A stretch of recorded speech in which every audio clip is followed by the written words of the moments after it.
பேரண்ட்ஸ்ல பாருங்க 5 வகையான பேரண்ட்ஸ் இருக்காங்க. இப்ப நான் அந்த 5 வகை பேரண்ட்ஸையும் உங்களுக்கு அறிமுகப்படுத்த போறேன். முதல் வகை பேரண்ட்ஸ்க்கு நான் வச்சிருக்கிற பேரு அவசர பெற்றோர்கள். அப்படின்னா என்ன அவசர பெற்றோர்கள்? நாளைக்கே என் பையன் சாதிக்கணும் அப்படின்னு ஒரு தவிப்போட இருப்பாங்க. அந்த பேரண்ட்ஸை நீங்க பார்த்த உடனே கண்டுபிடிச்சிடலாம். எப்படி கண்டுபிடிச்சிடலாம்னா, அவங்க வீட்டுல இருக்கிற பையன் காலையில கம்ப்யூட்டர் கிளாஸ் போவான், கராத்தே கிளாஸ் போவான், யோகா கிளாஸ் போவான், ஸ்கூல் போவான், டியூஷன் போவான், இன்னும் என்னெல்லாம் கத்துக்கலாம்னு தெரிஞ்சுக்கிறதுக்கு ஒரு கிளாஸ் போவான். இந்த வகை பெற்றோர்களுக்கு நான் இன்னொரு பேரும் வச்சிருக்கேன். என்ன பேருனா கோகோ பெற்றோர்கள். அது என்ன கோகோன்னு ஒரு விளையாட்டு இருக்கு தெரியுமா? எல்லாம் உட்கார்ந்து இருப்பாங்க. ஒருத்தர் ஓடுவாரு, இன்னொருத்தர் துரத்துவாரு. இந்த ஓடுறவர் அவரால் முடியாத போது என்ன பண்ணுவார் தெரியுமா? உட்கார்ந்து இருக்கிற ஒரு முதுகுல என்ன பண்ணுவாரு? கோ அப்படின்னு தட்டி விட்டுட்டு இவர் உட்கார்ந்துக்குவார் இல்லையா? நிறைய பேரண்ட்ஸ் எப்படி இருப்பாங்கன்னா, அவங்க டாக்டர் ஆகணும்னு நினைச்சிருப்பாங்க, அவங்களால முடிஞ்சிருக்காது. இப்ப கோவை எங்க கொடுத்துட்டு இருப்பாரு? பையனுக்கு கொடுத்திருப்பார். சோ இது முதல் வகை பெற்றோர்கள். இரண்டாவது பெற்றோருக்கு எந்த விளக்கமும் சொல்ல வேண்டாம், பேர் சொன்னால் போதும், தரம் எளிதில் விளங்கும். அடிதடி பெற்றோர்கள். முன்னாடி உட்வர்ஸ் கிரேப் வாட்டர்ஸ் அட்வர்டைஸ்மெண்ட் வந்துச்சு தெரியுமா? என்ன ஆச்சு? குழந்தை அழுதுச்சு, தூக்கி போட்டு 2 சாத்து, நீ குழந்தையா இருக்கிறச்ச நான் அதுதான் செஞ்சேன் அப்படின்னு குழந்தை ஏதாவது ஒண்ணு பண்ணிட்டா போதும், முதல்ல கைய தூக்குற ஆளா இருந்தா நீங்க எந்த வகை பெற்றோர்? அடிதடி பெற்றோர். இவங்கள்ட்ட கேட்டீங்கன்னா ஒரு தத்துவம் சொல்லுவாங்க. என்ன தெரியுமா சொல்லுவாங்க? எங்களை எங்க அப்பா அம்மா அடிச்சுதானே வளர்த்தாங்க, நாங்க நல்லாதானே இருக்கோம் அப்படி நினைச்சுக்குவாங்க. அப்படி கிடையாது.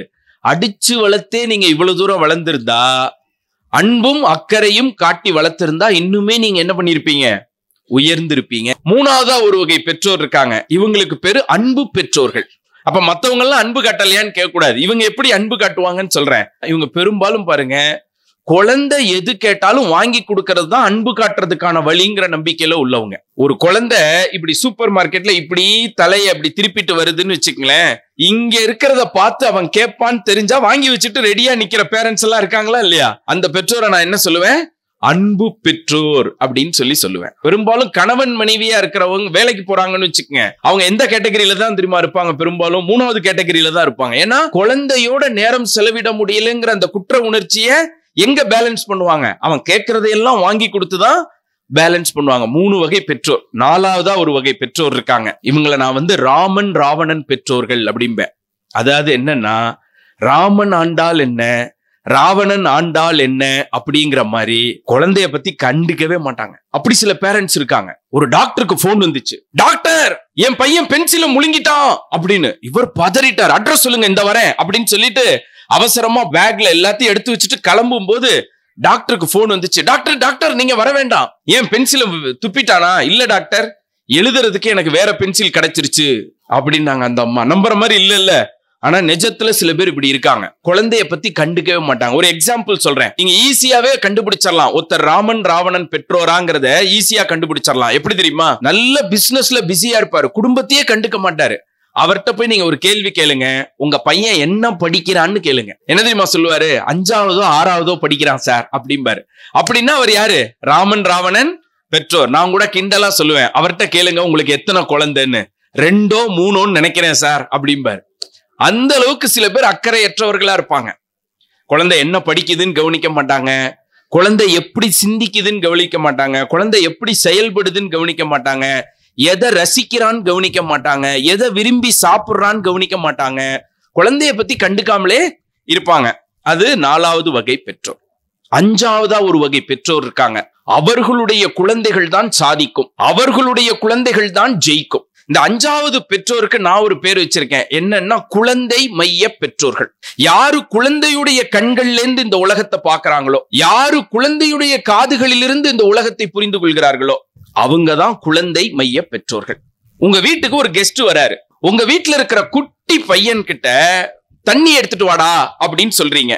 இவன் வேகமா ஓடி போய் ஒரு கிளாஸ் டம்ளரை எடுத்து ஒரு குடத்துக்குள்ள கைய விட்டு தண்ணி எடுத்துக்கிட்டு வரான்னு வச்சுக்கலாம். ஒரு விஷுவலைஸ் பண்ணிக்கலாம். இப்ப கை எப்படி இருக்கு?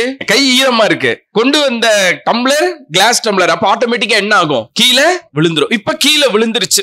இந்த விஷயத்தை நீங்க எப்படி ஹேண்டில் பண்றீங்கிறதுல இருந்து நீங்க எந்த வகை பேரண்ட்ஸ்னு கண்டுபிடிச்சிடலாம். கிளாஸ் கீழே விழுறதுக்குள்ள பலார்னு கன்னத்துல ஒரு அறை விழுந்துச்சுன்னு வச்சுக்கோங்க, நீங்க அடிதடி பெற்றோர். இந்த கிளாஸ் கீழே விழுறதுக்குள்ளேயே டாக்டர் என் பையனுக்கு அடிபட்டுருச்சுன்னு நினைக்கிறேன் அப்படின்னு சொன்னா நீங்க எந்த வகை பெற்றோர்?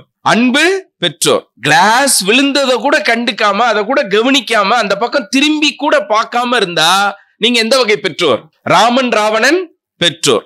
அப்ப குழந்தை மைய பெற்றோர்கள் எப்படி நடந்துக்குவாங்க? நான் சொல்றது புரியுதுங்களா? இப்ப கவனிச்சு பாருங்க. ஒரு குழந்தை கிளாஸ் டம்ளரை கீழே போட்டு உடைச்சிருச்சு. இப்ப அந்த குழந்தையோட மனசு எப்படி இருக்கும் சொல்லுங்க? உற்சாகமா இருக்குமா, பதட்டமா இருக்குமா, பயமா இருக்குமா? எப்படி இருக்கும்? பயம் பதட்டத்தோட இருக்கும். இத புரிஞ்சுக்கிட்டு பதட்டப்படாத, ஒரு செயல் தப்பா போச்சுன்னா கலங்க கூடாது, பயப்படக்கூடாது, இதை எப்படி சரி பண்றதுன்னு கவனிக்கணும். இப்ப நீ என்ன பண்ணு, பெரிய பெரிய கிளாஸ் பீஸ் எல்லாத்தையும் கவனமா ஒன்னொன்னா எடுத்து இந்த டஸ்ட்பின்ல போடு. சின்ன சின்ன கிளாஸ் பீசஸ் எல்லாத்தையும் நான் எப்படி கிளீன் பண்றேன்னு பாரு, கவனிச்சுக்கோ. ஒருவேளை நான் இல்லாத போது வீட்டுல நீ எதையாவது போட்டு உடைச்சிட்டேன்னா இப்படிதான் கிளீன் பண்ணணும். அப்பாவும் கீழே போட்டு உடைச்சிருக்கேன், எனக்கும் இப்படி தப்பு நடந்திருக்கு. தவறு நடந்தா பதறாத, பதட்டப்படாத, கண் கலங்காத, அதை எப்படி சரி பண்றதுன்னு கத்துக்கோன்னு சொல்லி கொடுத்தா நீங்க குழந்தை மைய பெற்றோர் உங்க வீட்டுல நிச்சயமா ஒரு சாதனையாளர் வளருவான். நான் உத்தரவாதம் தரேன். 3 குட்டி பசங்க அவங்க அப்பாவை பத்தி பெருமையா பேசிக்கிட்டாங்க. முதல் பையன் சொன்னான், எங்க அப்பா ரொம்ப ஸ்பீடு, அவர் ஸ்பீட சொல்றதுக்கு அளவே இல்ல. எங்க அப்பா அம்பு மாதிரி 5 மணிக்கு ஆபீஸ் விட்டா 5:30 மணிக்கு வீட்டுல இருப்பாருன்னா. 2வது பையன் சொன்னா, எங்க அப்பா உங்க அப்பாவோட ஸ்பீடுடா, 5 மணிக்கு ஆபீஸ் விட்டா 5:05க்கு எங்க வீட்டுல இருப்பாருன்னா. 3வது பையன் சொன்னா, எங்க அப்பா ஸ்பீட எப்படி சொல்றதுன்னே எனக்கு தெரியல, 5 மணிக்கு ஆபீஸ் விட்டா அவர் 4 மணிக்கெல்லாம் வீட்டுல இருப்பாரு அப்படின்னா. அப்படின்னா அவங்க அப்பா என்ன பண்றாருன்னு அர்த்தம்? கட்டடிச்சுட்டு வீட்டுக்கு வந்து உட்கார்ந்து இருக்காருன்னு அர்த்தம் இல்லையா? அந்த அப்பா பையனுக்கு எதையாவது சொல்லி கொடுக்க முடியுமா? நீ ஒழுங்கா படிக்கணும், கிளாஸ கட்டடிக்க கூடாது, எதையாவது சொல்லி கொடுக்க முடியுமா? முடியாது. உங்க குழந்தைகளை உயர்த்தணும்னு சொன்னா ஒரு சுலபமான வழி இருக்கு. உங்களை கொஞ்சம் உயர்த்திக்கங்க. நான் சில நேரம் கோபமா கூட சொல்றது உண்டு, இங்கே எல்லோரும் குழந்தை பெற்றுக் கொள்கிறார்கள், ஒரு சிலர் தான் வளர்க்கிறார்கள். குழந்தை பெத்துக்கிறதுக்கு நீங்க ஒரு ஆணாவோ பெண்ணாவோ இருந்தா போதும். ஆனா குழந்தைய வளர்க்கறதுக்கு அந்த தகுதி மட்டும் போதாது. ஒரு குழந்தைன்னா ஒரு உயிரை உருவாக்குறீங்க. இந்த உலகத்துக்கு ஒரு குழந்தைய கொடுத்திருக்கீங்க, அந்த குழந்தைக்கு ஒரு உலகத்தை கொடுக்க போறீங்க. அதை உருவாக்குற பணிங்கிறது கொஞ்சம் பொறுப்பான பணி. இந்த பொறுப்பு உங்க கையில இருந்துச்சுன்னா நிச்சயமா உங்க குழந்தை ஜெயிக்கும். இந்த பிரக்ஞானந்தான்னு ஒருத்தர் செஸ்ல ஜெயிச்சாரு. பிரக்ஞானந்தாவை விட வேற ஒருத்தரை இந்த உலகம் கொண்டாடுச்சு. யார? பிரக்ஞானந்தாவோட அம்மாவை. பிரக்ஞானந்தாக்கு இவ்வளவு எஃபர்ட் போட்டது யாரு? அவங்க அம்மா தான் போட்டாங்க இல்லையா? அவன் விதையா இருக்கும் போது கண்டுபிடிச்சிருக்காங்க. குகேஷ கொண்டாடும் போதே கூடவே இன்னொருத்தரை காமிச்சாங்க. யாரா காமிச்சாங்க? அவங்க அப்பாவை காமிச்சாங்க. விதையா இருக்கும் போதே அவர் கண்டுபிடிச்சிட்டாரு, இது ஒரு ஆலமரம்னு கண்டுபிடிச்சிட்டார். நான் சொல்றது புரியுதா? உங்க குழந்தை எப்ப தெரியுமா ஜெயிக்கும்? அர்ஜுனனுக்கு இருந்த கண்கள் உங்கள்கிட்ட இருக்கணும். அர்ஜுனனுடைய கண்களுக்கு திவ்ய நேத்ரா அப்படின்னு பேரு. அது என்ன திவ்ய நேத்ரா? அற்புதமான கண்கள்னு அர்த்தம். திவ்யம்னா அற்புதம், நேத்ரான்னா கண்கள், அற்புதமான கண்கள்னு அர்த்தம். பாருங்க, இந்த மகாபாரதத்துல குருட்சேத்திர போர்ல கிருஷ்ணர் விஸ்வரூபம் எடுத்தாரு இல்லையா? அதை யார் பார்த்தா? அர்ஜுனன் பார்த்தான். ஏன் மத்தவங்க எல்லாம் பார்க்கல?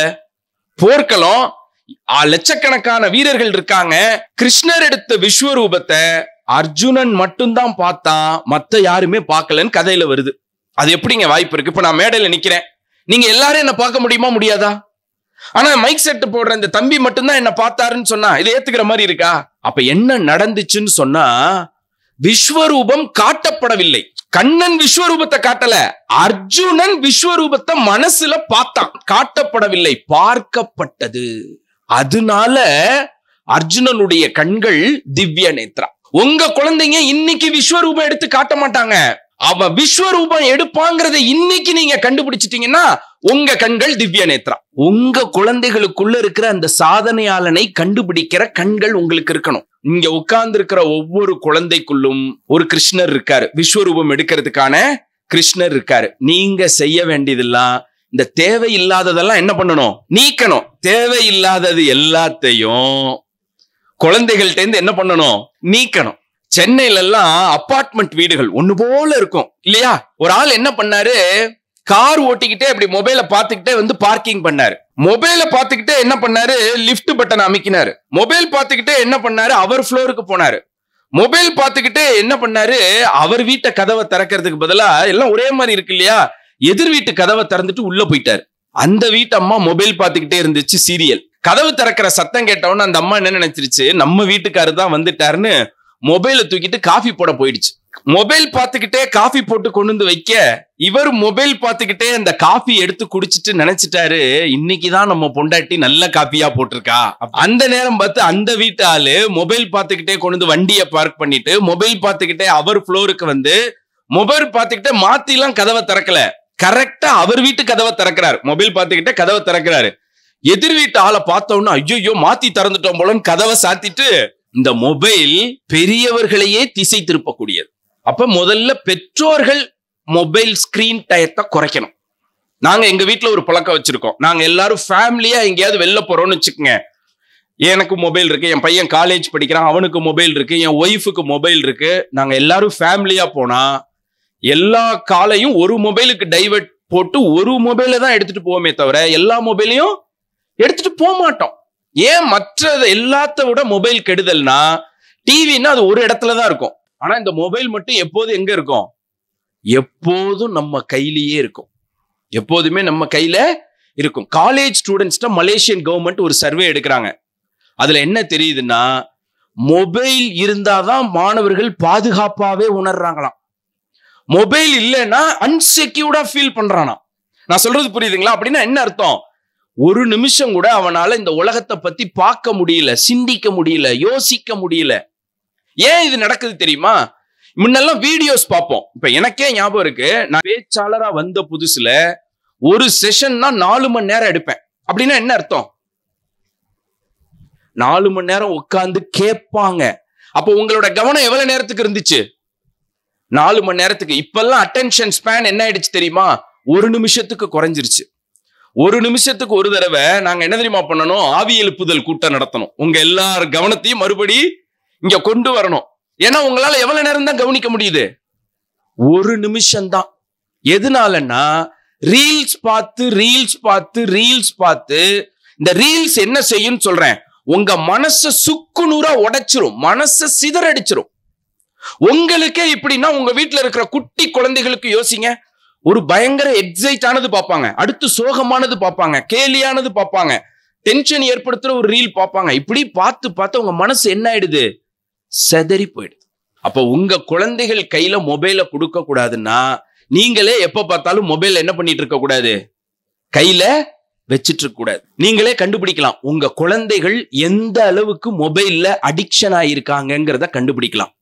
இந்த குட்டி பையன் உட்கார்ந்துருக்கான், அவங்க அப்பாட்ட வந்து கேட்கறான், அப்பா நான் மொபைல் பார்க்கட்டுமா, ஒரு ½ an hour மொபைல் பார்க்கட்டுமா அப்படின்னு கேட்கறான். அப்ப நீங்க என்ன தெரியுமா சொல்லணும், கரெக்டா ½ an hourல நீனா கொண்டு வந்து மொபைல் வச்சிடணும். சொல்லாம சொன்ன நேரத்துல மொபைலை கொண்டு வந்து வச்சுட்டா நாளைக்கு நீ கேட்கும் போது தருவேன், இல்லைன்னா தரமாட்டேன். இப்ப அவனோட கவனம் மொபைலுக்குள்ள மட்டும் இருக்காது, இந்த உலகத்திலயும் கொஞ்சம் இருக்கும். அப்பா சொன்ன டயத்துல கொண்டு போய் வச்சிடணும், அப்பா சொன்ன டயத்துல கொண்டு போய் வச்சிடணும்னு.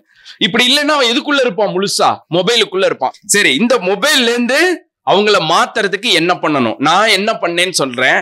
என் பையனை கூப்பிட்டு உட்கார வச்சு பேசினேன், நீ என்னவாகணும்னு நினைக்கிற, இது ஆகிறதுக்கு நீ என்னென்ன முயற்சிகள்லாம் பண்ணணும். என் பையன் +2 படிக்கும் போது நான் அவன்கிட்ட பேசினேன். நீங்க போய் LKG பையன்கிட்ட பேசிடாதீங்க. அவன்கிட்ட நான் பேசினேன், அவன்கிட்ட ஒரு வாசகம் எழுதி கொடுத்தேன், இதை மொபைல்ல ஸ்கிரீன் சேவரா வச்சுக்கோன்னு சொன்னேன். மொபைல் பார்ப்பவனாக இருக்க வேண்டுமா, அல்லது இந்த உலகமே மொபைலில் பார்ப்பவனாக இருக்க வேண்டுமா? நீ மொபைல் பார்க்கணுமா, ஒன்ன இந்த உலகம் மொபைல்ல பார்க்கணுமா? இதை நீ ஸ்கிரீன் சேவரா வச்சுக்கோ. ஒவ்வொரு தடவை மொபைல் எடுத்த உடனே அந்த வாசகம் கண்ணில் படணும். தயவு செய்து நீங்களும் வச்சுக்கோங்க. ஏன்னா இந்த நல்ல நிலத்துல தான் நல்ல வளர்ச்சி இருக்கும். கரெக்டா? நீங்க தான் நல்ல நிலம். உங்களை நீங்க நல்வழிப்படுத்திக்கிட்டீங்கன்னா குழந்தைங்களும் சூப்பரா வரும். பாருங்க, நான் எந்த ஒரு நிகழ்ச்சிக்கு போனாலும் உடனே அந்த நிகழ்ச்சியை ஏற்பாடு பண்ணவங்கள்ட்ட என்ன கேட்பேன், பங்க்சுவலா ஆரம்பிச்சிருவீங்களா அப்படின்னு கேட்பேன். எங்க போனாலும் கேட்பேன். நம்ம மேடத்திட்ட வந்தவொடனே கேட்டேன், மேடம் பங்க்சுவலா ஆரம்பிச்சிருவீங்களா? நாங்க இப்பவே ரெடியா இருக்கோம் சார், நீங்க இப்பவே கூட வந்து பேசலாம், நாங்க எல்லாமே ரெடி தான், ஆனா பேரண்ட்ஸே இல்லாம எப்படி சார் ஆரம்பிக்கிறது அப்படின்னாங்க. ஏன்னா ஒவ்வொரு ஊருக்கும் ஒரு பங்க்சுவாலிட்டி இருக்கு. சில ஊர்ல 4 மணி நிகழ்ச்சின்னு சொன்னா 5 மணிக்கு தான் ஆரம்பிப்பாங்க. சில ஊர்ல 4 மணின்னா 6 மணிக்கு ஆரம்பிப்பாங்க. ஆனா உண்மையில உங்க ஊர்ல பரவாயில்ல, 3:15 என்ன கூட்டிட்டு வந்துட்டாங்க, வாங்க சார் மேடைக்கு போலான்னு. 3:30 ஷார்ப்பா ஆரம்பிச்சிட்டோம் இல்லையா? போன வாரம் ஒரு மீட்டிங் போயிருந்தேன், பங்க்சுவலா ஆரம்பிப்போம் சார்னு சொல்லிட்டு 1 மணி நேரம் லேட்டா ஆரம்பிச்சாங்க. இதான் உங்க பங்க்சுவாலிட்டியா சார் அப்படின்னு அவர் கேட்டதுக்கு அவர் சொன்னாரு, சார் நாங்க எப்ப வேணாலும் ஆரம்பிப்போம், ஆனா கரெக்ட் டயத்துக்கு முடிச்சிருவோம்னாரு. பங்க்சுவாலிட்டிங்கிறது ஆரம்பிக்கிற நேரம் இல்ல, முடிக்கிற நேரம். இங்கேயும் மேடம் அதான் சொல்லியிருக்காங்க. வந்த உடனே பிரின்சிபல் மேடம், சார் பேரண்ட்ஸ் எவ்வளவு நேரம் வேணாலும் வச்சுக்கங்க, ஆனா எங்க குழந்தைங்க தாங்க அது கரெக்ட் டயத்துக்கு முடிச்சிருங்கிறாங்க. இப்ப உங்கள்கிட்ட என்னுடைய வேண்டுகோள் என்னன்னா, குழந்தைகளுக்கு முன்னாடி வாழ்ந்து காட்டணும். 3 மணிக்கு நிகழ்ச்சி, உங்க வீட்டுல இருந்து நீங்க கிளம்புறீங்க, 2:45 கிளம்புறீங்க, உங்க ஒய்ஃப் சொல்றாங்க ஏங்க கிளம்பலாமா, மணி ஆயிடுச்சு, நிகழ்ச்சிக்கு போலாமா, நம்ம விஜய் ஸ்கூல்ல சொல்லியிருக்காங்க கிளம்பலாமா அப்படிங்கும் போது, பா 3 மணின்னு போட்டா 3:30 தான் ஆரம்பிப்பாங்க, இப்ப ஏன் பதட்டப்படுற, மெதுவா போவோம் இரு அப்படின்னு சொன்னா உங்க பக்கத்துல இருக்கிற குழந்தை உங்களை பார்த்துக்கிட்டே இருக்கு. வாழ்க்கைய நீங்க கத்து கொடுக்குறீங்க. நான் எழுதி வச்சிட்டு இருக்கேன், நான் வாழ்வதில்லை வாழ்ந்து காட்டுகிறேன். நல்லா தெரிஞ்சுக்குங்க, என் வீட்டுக்குள்ள நான் வாழ்றது இல்ல நண்பர்களே, வாழ்றேன். ஆனா உண்மையில நாங்க என்ன பண்றேன்னா வாழ்ந்து காட்டுகிறேன். யாருக்கு? என் குழந்தை பாக்குறான், அப்பா 9 மணி மீட்டிங்னா எத்தனை மணிக்கு கிளம்புறாருன்னு பாக்குறான். நான் சொல்றது புரியுதா? உங்க ஸ்கூல்ல இருந்து வந்திருக்கடா, நாளைக்கு பேரண்ட்ஸ் எல்லாம் வர சொல்லி இருக்காங்களாம் அப்படின்னு சொல்லிட்டு 3 மணிக்கு நான் வருவேன்னு சொல்லிட்டு 3 மணிக்கு இங்க உட்காந்தீங்கன்னு வச்சுக்கங்க, உங்க குழந்தைக்கு நீங்க ஒரு பாடம் கத்து கொடுக்குறீங்க. 3 மணி நிகழ்ச்சிக்கு 3:30 மணிக்கு வந்தீங்கன்னா உங்க குழந்தைக்கு ஒரு பாடம் கத்து கொடுக்குறீங்க. உங்க வீட்டு வாசல்ல ஒரு செடி வச்சுட்டீங்க, அதுவா வளரட்டும்னு விட்டுருவீங்களா, அப்பப்ப தண்ணி ஊத்துவீங்களா, அதுக்கு ஏதாவது உரம் போடணும்னா போடுவீங்களா? நாங்க ஒரு மல்லிகை செடி வச்சோம் எங்க வீட்டுல. என் ஒய்ஃப் ஆசைப்பட்டு எங்கேருந்தோ ஒரு மல்லிகை கொம்பை உடைச்சிட்டு வந்து எங்க வீட்டுல வச்சாங்க. 1 வாரம் ஆச்சு, 1 மாசம் ஆச்சு, அப்படியே பட்டு போயிருச்சு, எல்லாம் பட்டு போயிருச்சு. வச்ச மல்லிகையில இருந்த அந்த கொப்பு உடைச்சிட்டு வந்ததோட இலையெல்லாம் கொஞ்சம் கொஞ்சமா காஞ்சிருச்சு. நான் சொன்னேன் அவ்வளவுதான், தூக்கி போடு, வேற எங்கேயாவது இன்னொரு குச்சி எடுத்துட்டு வந்து இங்க நம்ம வைப்போன்னே. என் ஒய்ஃப் விடல, இல்ல இதை எப்படியாவது காப்பாத்திரணும் அப்படின்னு சொல்லி என்ன பண்ணாங்க, போய் எல்லார்ட்டையும் விசாரிச்சாங்க. ஒவ்வொருத்தரும் ஒரு ஐடியா சொன்னாங்க. ஒருத்தர் இதை தூக்கி போடு, ஒருத்தர் அதை தூக்கி போடு, ஒருத்தர் வித்தியாசமா ஐடியா கொடுத்தாரு. அதை அவமானப்படுத்தணும்னா நீ இதை செய், ரோசத்துல முளைச்சிரும் அப்படின்னாரு. என்னென்னமோ செஞ்சு பார்த்தோம், 2-3 மாசம் என்னென்னமோ செஞ்சு பார்த்தோம். நடுவுல ஒரு 2 மாசம் நாங்க ஊருக்கு போயிட்டோம். திரும்பி வந்து பாக்குறோம், அந்த செடி சூப்பரா வளர்ந்து நிக்குது, அந்த மல்லிகை சூப்பரா வளர்ந்து நிக்குது. வீட்டு வாசல்ல வெறும் ஒரு கொப்பை நட்டு வைக்கிற பெற்றோர்கள்லாம் பட்டு போகிற செடியைத்தான் வாசலில் வைத்திருப்பார்கள். அப்படியா குழந்தை வளர்க்கறது?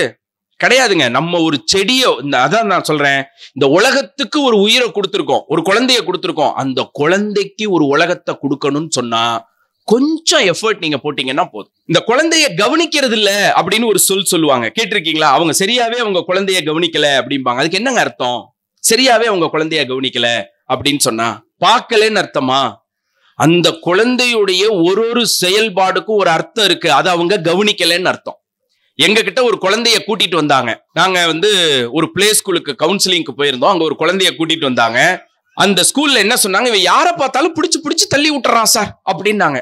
எங்களுக்கு புரியவே இல்லை. அவன்கிட்ட உட்காந்து பேசிட்டு இருக்கோம், அவனோட கொஞ்சம் விளையாடுறோம், எதனால அவன் பிடிச்சு தள்ளி விடுறான்னு புரியல. அவங்க பேரண்ட்ஸை வர சொன்னோம், பேரண்ட்ஸ்ட உட்காந்து ஜென்ரலா பேசிட்டு இருக்கோம். திடீர்னு அவங்க கணவனுக்கும் மனைவிக்கும் ஏதோ ஒரு ஆர்கியூமெண்ட் வந்துச்சு. அவங்க மனைவி என்ன தெரியுமா பண்ணாங்க, கணவரை பிடிச்சு இப்படி ஒரு தள்ளுனாங்க. சும்மா இருங்க நீங்க அப்படின்னாங்க. இப்ப எங்களுக்கு புரிஞ்சிருச்சு எங்க இருந்து வந்திருக்குது, பேரண்ட்ஸ்ல இருந்து வந்திருக்கு. பாருங்க, ஒருத்தர் என்ன பண்ணாரு, ஜெராக்ஸ் எடுக்கிறதுக்கு ஒரு கடைக்கு போனாரு. ஒரு பேப்பர் ஜெராக்ஸ் எடுத்து கொடுத்தாங்க. எடுத்து கொடுத்த பேப்பர்ல இவர் ஸ்பெல்லிங் மிஸ்டேக் செக் பண்ணிட்டு இருந்தாரு. கடைக்காரருக்கு ஒன்னும் புரியல. அவர் கேட்டாரு, என்னையா பண்றேன்னாரு. இல்ல, நீ ஜெராக்ஸ் எடுத்ததுல ஏதாவது மிஸ்டேக் வந்துருச்சான்னு நான் செக் பண்ணிட்டு இருக்கேன்னாரு. கடைக்காரரு சிரிச்சாரு. எதுக்கு? ஸ்பெல்லிங் செக் பண்ணணும்னா எதுல செக் பண்ணணும்? ஸ்பெல்லிங் செக் பண்ணா எதுல செக் பண்ணணும்? ஒரிஜினல்ல தான் செக் பண்ணணும், ஜெராக்ஸ்ல செக் பண்ண வேண்டாம்னாரு. ஸ்பெல்லிங் செக்க பேரண்ட்ஸ்ட பண்ணணும். இந்த ஜெராக்ஸ்ட சர்வேஸ்ட எந்த ஸ்பெல்லிங் செக்கும் வேண்டாம். நான் சொல்றது புரியுதா? ஸ்பெல்லிங் செக் பண்றது எங்க பண்ணணும்? பேரண்ட்ஸ்ட பண்ணணும். நீங்க உங்களை கொஞ்சம் உயர்த்திக்கிட்டீங்கன்னா நான் உத்தரவாதம் தரேன், உங்க குழந்தைகள் பல மடங்கு உயர்வாங்க. நம்ம எல்லாருமே குழந்தைங்க சொன்ன பேச்சு கேட்கறது இல்ல அப்படின்னு வருத்தப்படுவோம். நான் இது மாதிரி ஒரு நிகழ்ச்சிக்கு போயிருந்தேன். ஒரு பேரண்ட் எந்திரிச்சு சொன்னாரு, என் பையன் என்ன மதிக்கிறதே இல்லை சார். நான் எதையாவது சொல்லலான்னு வாயை திறந்தா உடனே என் பையன் என்ன தெரியுமா சொல்றான், போதும் நிப்பாட்டு, வீட்டுக்குள்ள நுழைஞ்சாலே டென்ஷனா இருக்கு அப்படின்னு சொல்றான் சார்னாரு. நான் உடனே கேட்டேன், எந்த காலேஜ் படிக்கிறான் அப்படின்னு கேட்டேன். ஏன்னா இப்படி பேசுறவன் யாரா இருப்பான்? காலேஜா தானே இருப்பான். எந்த காலேஜ் சார் அப்படின்னு. இல்ல சார், இப்பதான் 4th ஸ்டாண்டர்ட் படிக்கிறான் அப்படின்னாரு. பக்கத்துல இருக்கிறவர் எந்திரிச்சு சொன்னாரு, என் பையன் ஒரு வார்த்தை கூட எதிர்த்து பேச மாட்டான் சார்னாரு. எனக்கு சிலிர்த்துருச்சு. என்னது, இந்த காலத்துல அப்படி ஒரு பையனா அப்படின்னு அப்படியே மெய் சிலிர்த்து அந்த பையன் அப்பாவை பார்த்தேன். அவர் சொன்னாரு, என் பையன் ஒரு வார்த்தை கூட பேச மாட்டான் சார். நான் எதையாவது பேசலான்னு வாயெடுத்தா பையன் என்ன சொல்லுவான் அப்பாவை பார்த்து, அப்படிம்பா அப்படின்னாரு. இப்ப குழந்தைங்க அப்படி ஆயிட்டாங்கல்ல. ஃபர்ஸ்ட் பாயிண்ட் நீங்க புரிஞ்சுக்குங்க, அறிவுரைகளை யாரும் வெறுப்பதில்லை, அறிவுரைகள் சொல்லப்படும் விதத்தை தான் வெறுக்கிறார்கள். இப்ப நான் பேசுனது உங்களுக்கு பிடிச்சிருந்துச்சா இல்லையா? நல்லா யோசிச்சு சொன்னுங்க. நான் சொன்னது பிடிச்சிருந்ததா, சொன்ன விதம் பிடிச்சிருந்ததா? அப்ப உங்க குழந்தைங்களுக்கு அறிவுரை கொடுக்காதீங்க. அறிவுரைகளால் இந்த உலகத்தில் யாருமே திருந்துறது இல்ல. குழந்தைகளுக்கு என்ன பண்ணணும்? உணர்த்தணும். உணர்த்தினீங்கன்னா உணர்ந்துக்குவாங்க. நம்ம எல்லாரும் என்ன தெரியுமா தப்பு பண்றோம்? நம்ம வீட்டு வாசல்ல ஒரு செடி வச்சிருக்கோம். எவ்ரி 10 minutes அதுல தண்ணி ஊத்திட்டே இருந்தா என்னங்க ஆகும்? அழுகிரும்ல. நம்ம குழந்தையோட காதுல அறிவுரைங்கிற தண்ணிய பார்க்கும் போதெல்லாம் ஊத்திக்கிட்டே இருந்தீங்கன்னா இங்க அப்படிதான் ஆயிரும். அம்மாக்கு வேற வேலை என்ன? இந்த சுவிட்ச் போட்டா ஃபேன் ஓடும், சுவிட்ச் போட்டா கிரைண்டர் ஓடும், எங்க அம்மா வாயை திறந்தா அட்வைஸ் அப்படின்னு அவன் முடிவு பண்ணி உங்க சொல்லுக்கான மதிப்பையே அவன் என்ன பண்ணிடுவான்? குறைச்சிருவான். இப்ப முதல்ல உங்க குழந்தைகளுக்கு உணர்த்துங்க, சொல்லாதீங்க. எப்படி சார் சொல்லாம உணர்த்துறது? படிக்கிறது முக்கியமா இல்லையா? படிப்பு முக்கியங்கிறவங்க கை தூக்குங்க. படிப்பு முக்கியம் சார், படிக்கிறது முக்கியம் அப்படிங்கிறவங்க கை தூக்குங்க. தேங்க்யூ. அப்படி உண்மையிலே நீங்க நினைச்சிருந்தா சாயங்காலம் குழந்தை வரும்போது நீங்க என்ன பண்ணிருப்பீங்கன்னா, நீங்க ஏதாவது ஒரு புக்கை எடுத்து வச்சுட்டு நீங்க படிச்சிருப்பீங்க. நீங்க குழந்தைக்கு படிப்பு முக்கியம் நினைக்கிறீங்க, படிப்பு முக்கியம்னு நீங்க நினைக்கவே இல்லை. வித்தியாசம் புரியுதா? நான் இந்த மாதிரி ஒரு பேரண்டிங் செமினார்ல என்ன பண்ணேன், பேரண்ட்ஸ்க்கு சொன்னேன், உங்க குழந்தைக்கு நீங்க முன்னுதாரணமா இருங்க, உங்க குழந்தை ஜெயிக்கும்னு சொன்னேன். அந்த ப்ரோக்ராம்ல உட்கார்ந்திருந்த ஒரு பேரண்ட் 10th படிப்பை நிப்பாட்டிட்டாங்க. அந்த கிராமத்து சூழல் வசதி இல்ல, அன்னைக்கு சூழல் படிப்பை நிப்பாட்டிட்டாங்க. நான் இப்படி சொன்ன உடனே என்ன பண்ணாங்க, போய் +2 சேர்ந்தாங்க. கரஸ்பாண்டன்ஸ்ல காலேஜ் படிச்சாங்க. இவங்க டெய்லி பையன் ஸ்கூல் விட்டு வந்த உடனே இவங்க மட்டும் உட்காந்து படிக்கிறத பையன் பாக்குறான், மொபைல் எடுக்கிறது இல்ல. அம்மா உட்காந்து இந்த வயசுல உட்காந்து படிக்கிறாங்க, இவன் என்ன பண்ணல, மொபைல் எடுக்கல. அம்மா கூப்பிட்டு படிக்க உட்கார்றன்னு சொல்லல, அம்மா உட்காந்து படிச்சுக்கிட்டு இருக்காங்க. இவன் ஆட்டோமேட்டிக்கா புக் எடுத்துட்டான், படிச்சுட்டான், ஜெயிச்சுட்டான். உண்மையிலே படிப்பு முக்கியம் நினைச்சா இன்னைக்கு இந்த உலகத்துல கத்துக்கிறதுக்கு 100 விஷயம் நமக்கு இருக்கா இல்லையா? ஏதோ 4 புக்கை வாங்கி வச்சு நீங்க படிங்க. இத நீங்க படிச்சீங்கன்னா உங்க குழந்தைக்கு நீங்க சொல்லல, உணர்த்துறீங்க. கற்றுக்கொள்வது என்பது வாழ்க்கை முழுக்க நடக்க வேண்டிய விஷயம். இப்ப இவங்களுக்கு பணம் கொடுத்தேன் இல்லையா, இத நான் என் பையனுக்கு எப்படி தெரியுமா உணர்த்தினேன்? ஒரு 3 வருஷத்துக்கு முன்னாடி ஒரு நியூ இயர் வந்துச்சு. இந்த நியூ இயர் அன்னைக்கு முத நாள் நான் ஒரு நிகழ்ச்சி செஞ்சேன். ஒரு பெரிய தொகை எனக்கு வந்துச்சு. அந்த தொகை எல்லாத்தையும் 100 ரூபாய் நோட்டா மாத்திக்கிட்டோம். மாத்திட்டு என் சிஇஓ ஆட்ட கொஞ்சம் கொடுத்தேன், என் பையன்கிட்ட கொடுத்தேன், என் பொண்ணுகிட்ட கொடுத்தேன், என் டிரைவர்கிட்ட கொடுத்தேன், என் ஒய்ஃப்ட்ட கொடுத்தேன். எல்லார் கையிலயும் ஒரு 3000 ரூபாய் 4000 ரூபாய்க்கு 100 ரூபாயா இருக்கு. நியூ இயர் அன்னைக்கு காலையில நாங்க வெளியில கிளம்புறோம். என்னன்னா, ஒரு புது வருஷத்துடைய முதல் நாளை துவங்கும் போது வாங்குகிற வாழ்க்கையா இல்லாம கொடுக்கிற வாழ்க்கையா நமக்கு இருக்கணும். கண்ணுல படுற எளிய மனிதர்களுக்கு, நம்ம உதவி செய்யணும்னு நினைக்கிற மனிதர்களுக்கு ஒரு 100 ரூபாய் கொடுக்கணும் அப்படின்னு சொல்லி எல்லார் கையிலயும் பணத்தை பிரிச்சு கொடுத்துட்டேன். காலையில நாங்க எங்க சிஇஓட அபார்ட்மெண்ட்ல தான் தங்கியிருக்கோம். அங்கிருந்து கீழே வரோம். அங்க சில ஸ்கேவெஞ்சர்ஸ், அது ரொம்ப பெரிய அபார்ட்மெண்ட், கிளீன் பண்ணிட்டு இருக்காங்க. உடனே என் பையன் கொடுக்கட்டுமான்னா, நான் சொன்னேன், யாருக்கு வேணாலும் கொடு, எவ்வளவு வேணாலும் கொடு, ஆனா அந்த 100 உடைக்காத. 20 ரூபாய் எடுத்துங்க, 10 ரூபாய் எடுத்துங்கன்னு உடைக்காத. ஒருத்தருக்கு 100 ரூபாயா கொடுத்துரு. ஒருத்தருக்கு எத்தனை 100 ரூபாய் வேணாலும் கொடுக்கலாம் அப்படின்னு சொன்னேன். இப்ப உதாரணத்துக்கு அவன்கிட்ட ஒரு 4000 ரூபாய் இருக்குன்னு வச்சுக்கோங்க. ஒரு 4 பேர் நிக்கிறத பாக்குறான், உடனே எல்லாருக்கும் போய் 100 ரூபாய் கொடுக்குறான். இப்படி அந்த டேல நாங்க போறோம், கோவில் போறோம், பல இடங்களுக்கு போறோம். மத்தியானம் சாப்பிட உட்காரும் போது என் பையன் என்ன பார்த்து கேட்டான், அப்பா நான் 2 நோட்டு எடுத்து வச்சுக்கிட்டுமான்னு கேட்டான். நான் உடனே சொன்னேன், நோ, இது கொடுக்கறதுக்காக உள்ள பணம்னு நோன்னு பாருங்க. உடனே என் ஒய்ஃப் என் கையை பிடிச்சு இப்படி கீழே இறக்கினாங்க. வச்சுக்கடா தங்கம் அப்படின்னாங்க. வச்சுக்கோ அப்படின்ட்டாங்க. திரும்ப எங்க டிராவல் போயிட்டே இருக்கு. சாயங்காலம் என் பையன் வேகமா ஓடி வந்து என்கிட்ட கேட்டான், அப்பா எனக்கு ஒரு 100 ரூபாய் கொடு. அந்த அங்க உட்கார்ந்து இருக்கிறவர் பார்க்க கால் இல்லாம உட்கார்ந்து இருக்காரு, காலில் ஒரே ஈயா மொக்கிது, அவருக்கு எனக்கு உதவி செய்யணும் போல இருக்கு, எனக்கு ஒரு 100 ரூபாய் கொடுன்னா. நான் உடனே என் பர்ஸை திறந்து பார்த்தேன், 100 ரூபாயே இல்ல. நான் என் பையன்கிட்ட சொன்னேன், தம்பி எல்லாத்தையும் நான் கொடுத்துட்டேன்டா, நீ என்ன பண்ணு, உனக்குன்னு ஒரு 2 100 ரூபாய் வச்சுக்கிட்டல, அதுல இருந்து ஒரு 100 ரூபாய கொண்டு போய் கொடு, அப்பா வீட்டுக்கு வந்த உடனே எடுத்து தரேன்னு. அவன் சொன்னான், இல்லப்பா அதையும் நான் கொடுத்துட்டேப்பான்னா. ஏண்டா உனக்குன்னு எடுத்து வச்சுக்கிட்டதா ஏண்டா கொடுத்தேன்னு கேட்டேன். அவன் சொன்னா, அப்பா ஒத்தொத்தட்டி 100 ரூபாய் கொடுக்கும் போது பல பேர் என் தலையில கை வச்சு நீ நல்லா இருக்கணும் சாமி அப்படின்னாங்க. சில பேர் கையெடுத்து கும்பிட்டாங்க. எனக்கு வச்சுக்கணும்னு தோணலப்பான்னு சொன்னான். குழந்தைகளுக்கு சொல்லி கொடுக்க கூடாது நண்பர்களே, உணர்த்தணும். உணர்த்திட்டீங்கன்னு வச்சுக்கோங்க, அவங்க உணர்ந்துட்டாங்கன்னு வச்சுக்கோங்க, ஜெயிச்சிருவாங்க. நம்ம என்ன நினைக்கிறோம், ஸ்கூலுக்கு அனுப்பிச்சிட்டா நம்ம வேலை முடிஞ்சிருச்சு, டியூஷன் அனுப்பிச்சிட்டா கொஞ்சம் நம்ம வேலை முடிஞ்சிருச்சுன்னு நினைக்கிறோம். கிடையவே கிடையாது. உங்க குழந்தைகளுக்கு ஒரு வேல்யூ சிஸ்டத்தை, குழந்தைங்களுக்கு ஒரு வேல்யூ சிஸ்டத்தை நீங்க சொல்லி கொடுக்கணும். நான் என்ன தெரியுமா பண்ணேன் என் குழந்தைங்க விஷயத்துல, ஏன்னா நான் தியரியே சொல்லல, பிராக்டிக்கலா சொல்றேன் நான் என்னெல்லாம் செஞ்சேன்னு. சர்வேஸ் மாதிரி இருக்கும்போது என் பையனை வெளியில கூட்டிட்டு போகும்போது நான் சொல்லுவேன், சதானந்த், இப்ப நம்ம சூப்பர் மார்க்கெட் போறோம். எதுக்காக போறோம்னா அரிசி, பருப்பு, தோரம்பருப்பு, உளுத்தம்பருப்பு இது வாங்கறதுக்கு தான் போறோம். அங்க வந்து அது வேணும் இது வேணும்னு கேட்டா அப்பா வாங்கி தரமாட்டேன், உனக்கு ஓகேன்னா என் கூட வா, இல்லைன்னா வீட்டுல இரு அப்படிம்பேன். என்ன சொல்லுவாங்க, சரிப்பா நீ என்ன சொல்றியோ அதான்ப்பா எனக்கு எல்லாம் அப்படின்னா கிளம்பும் போது தலையாட்டுவான். அப்படிதானே சர்வேஸும், அப்படிதான் என் பையனும் ஆட்டுவான். ஆனா சூப்பர் மார்க்கெட்டுக்கு போன உடனே அவன் வேற ரூபாய் எடுப்பான். சர்வேஸ் மாதிரியே இருக்க மாட்டான். நம்ம பார்க்காத ஒரு ரியாக்ஷனை அவன் அங்க பொருளை பார்த்த உடனே காமிப்பான். கரெக்டா? நம்ம என்ன பண்ணிடுவோம் உடனே, நம்ம அன்பு பெற்றோரா இருந்தா என்ன பண்ணுவோம், அன்பு பெற்றோரா இருந்தா நான் எதுக்கு இவ்வளவு கஷ்டப்படுறேன், நான் எதுக்கு இவ்வளவு வேர்வை சிந்திய கஷ்டப்படுறேன், இந்த பிஸ்கெட்டா எனக்கு ஒரு பெரிய விஷயம் அப்படின்னு வாங்கி கொடுத்துட்டீங்கன்னா, வடிவேல் ஒரு படத்துல சொல்லுவார் தெரியுமா, ஒரு கடையில திருடிடுவாரு, அந்த கடைக்காரன் அவசர அவசரமா கடையை மூடுவான், ஒரு ஓரத்துல ஒளிஞ்சுக்கிட்டு வடிவேல் சொல்லுவார், அவன் துரத்திக்கிட்டு வரானான்னு பாரு, அவன் துரத்திக்கிட்டு வந்தா நாம இன்னில இருந்து அவனுக்கு அடிமை, அவன் கடை பூட்டு போட்டு ஓடிட்டான்னா அவன் இனிமே நமக்கு அடிமைம்பார். சர்வேஸ் கவனிச்சுக்கிட்டே இருப்பான். எதை கவனிச்சுக்கிட்டு இருப்பான், நம்ம பிஸ்கெட் வேணும் சாக்லேட் வேணும்னு சொன்னோமே நம்ம அப்பா வாங்கி தராரா இல்லையான்னு பாப்பான். வாங்கி தரலன்னா நீங்க உறுதியான ஆளுன்னு முடிவு பண்ணிட்டு உங்ககிட்ட அவன் அடம் பிடிக்க மாட்டான். நீங்க அன்னைக்கு ஒரு நாள் வாங்கி கொடுத்துட்டீங்கன்னா வடிவேலோட டயலாக அவன் பேசுவான், இன்னிலிருந்து இவர் நமக்கு அடிமை. இதை ஏன் நான் சொல்றேங்கிறத சொல்லிட்டு சொல்றேன், அப்பதான் உங்களுக்கு இதோட இம்பார்ட்டன்ஸ் புரியும். எம்ஆர் காப்மேயர் அப்படின்னு ஒரு பெரிய ஆளு, ஒரு மனுஷன் ஜெயிக்கிறதுக்கு எத்தனை பழக்கங்கள் வேணும் அப்படின்னு ஒரு புக் எழுதினார். இந்த 250 பழக்கங்கள் கண்டிப்பா இருக்கணும் அப்படி சொல்லி 4 புக்கு போட்டார். இந்த 1000 பழக்கங்கள் இருந்தா ஒரு பையன் ஜெயிச்சிருவான், எப்படிப்பட்டவனா இருந்தாலும் ஜெயிச்சிருவான் அப்படின்னு புக்கு போட்டாரு. புக்கு கண்ணாப்புண்ணான்னு வித்துச்சு உலகம் முழுக்க. அவரை இன்னொருத்தர் பார்க்க போனவர் கேட்டாரு, 1000 ஹேபிட் எல்லாம் வளர்த்துக்க முடியாதுங்க, ஏதாவது 1-2 ஹேபிட் சொல்லுங்க, ஒரு 5 கூட சொல்லுங்க, 1000 எல்லாம் கஷ்டம், இந்த 5 ஹேபிட் இருந்தா போதும், இந்த 3 ஹேபிட் இருந்தா போதும், என் பையன் ஜெயிச்சிருவான், அப்படி ஏதாவது ஹேபிட் சொல்லுங்கன்னாரு. காப்மேயர் சொன்னாரு, நான் ஒண்ணு சொல்றேன், இந்த ஒரு ஹேபிட் இருந்தா உங்க குழந்தை ஜெயிச்சிரும்னாரு. என்ன ஹேபிட் தெரியுமா, செல்ஃப் டிசிப்ளின், சுய ஒழுக்கம். சுய ஒழுக்கம்னா என்ன, பிடிச்சிருக்கோ பிடிக்கலையோ செய்ய வேண்டிய வேலைய செய்ய வேண்டிய நேரத்துல செய்யறதுக்கு பேர் என்ன, செல்ஃப் டிசிப்ளின்.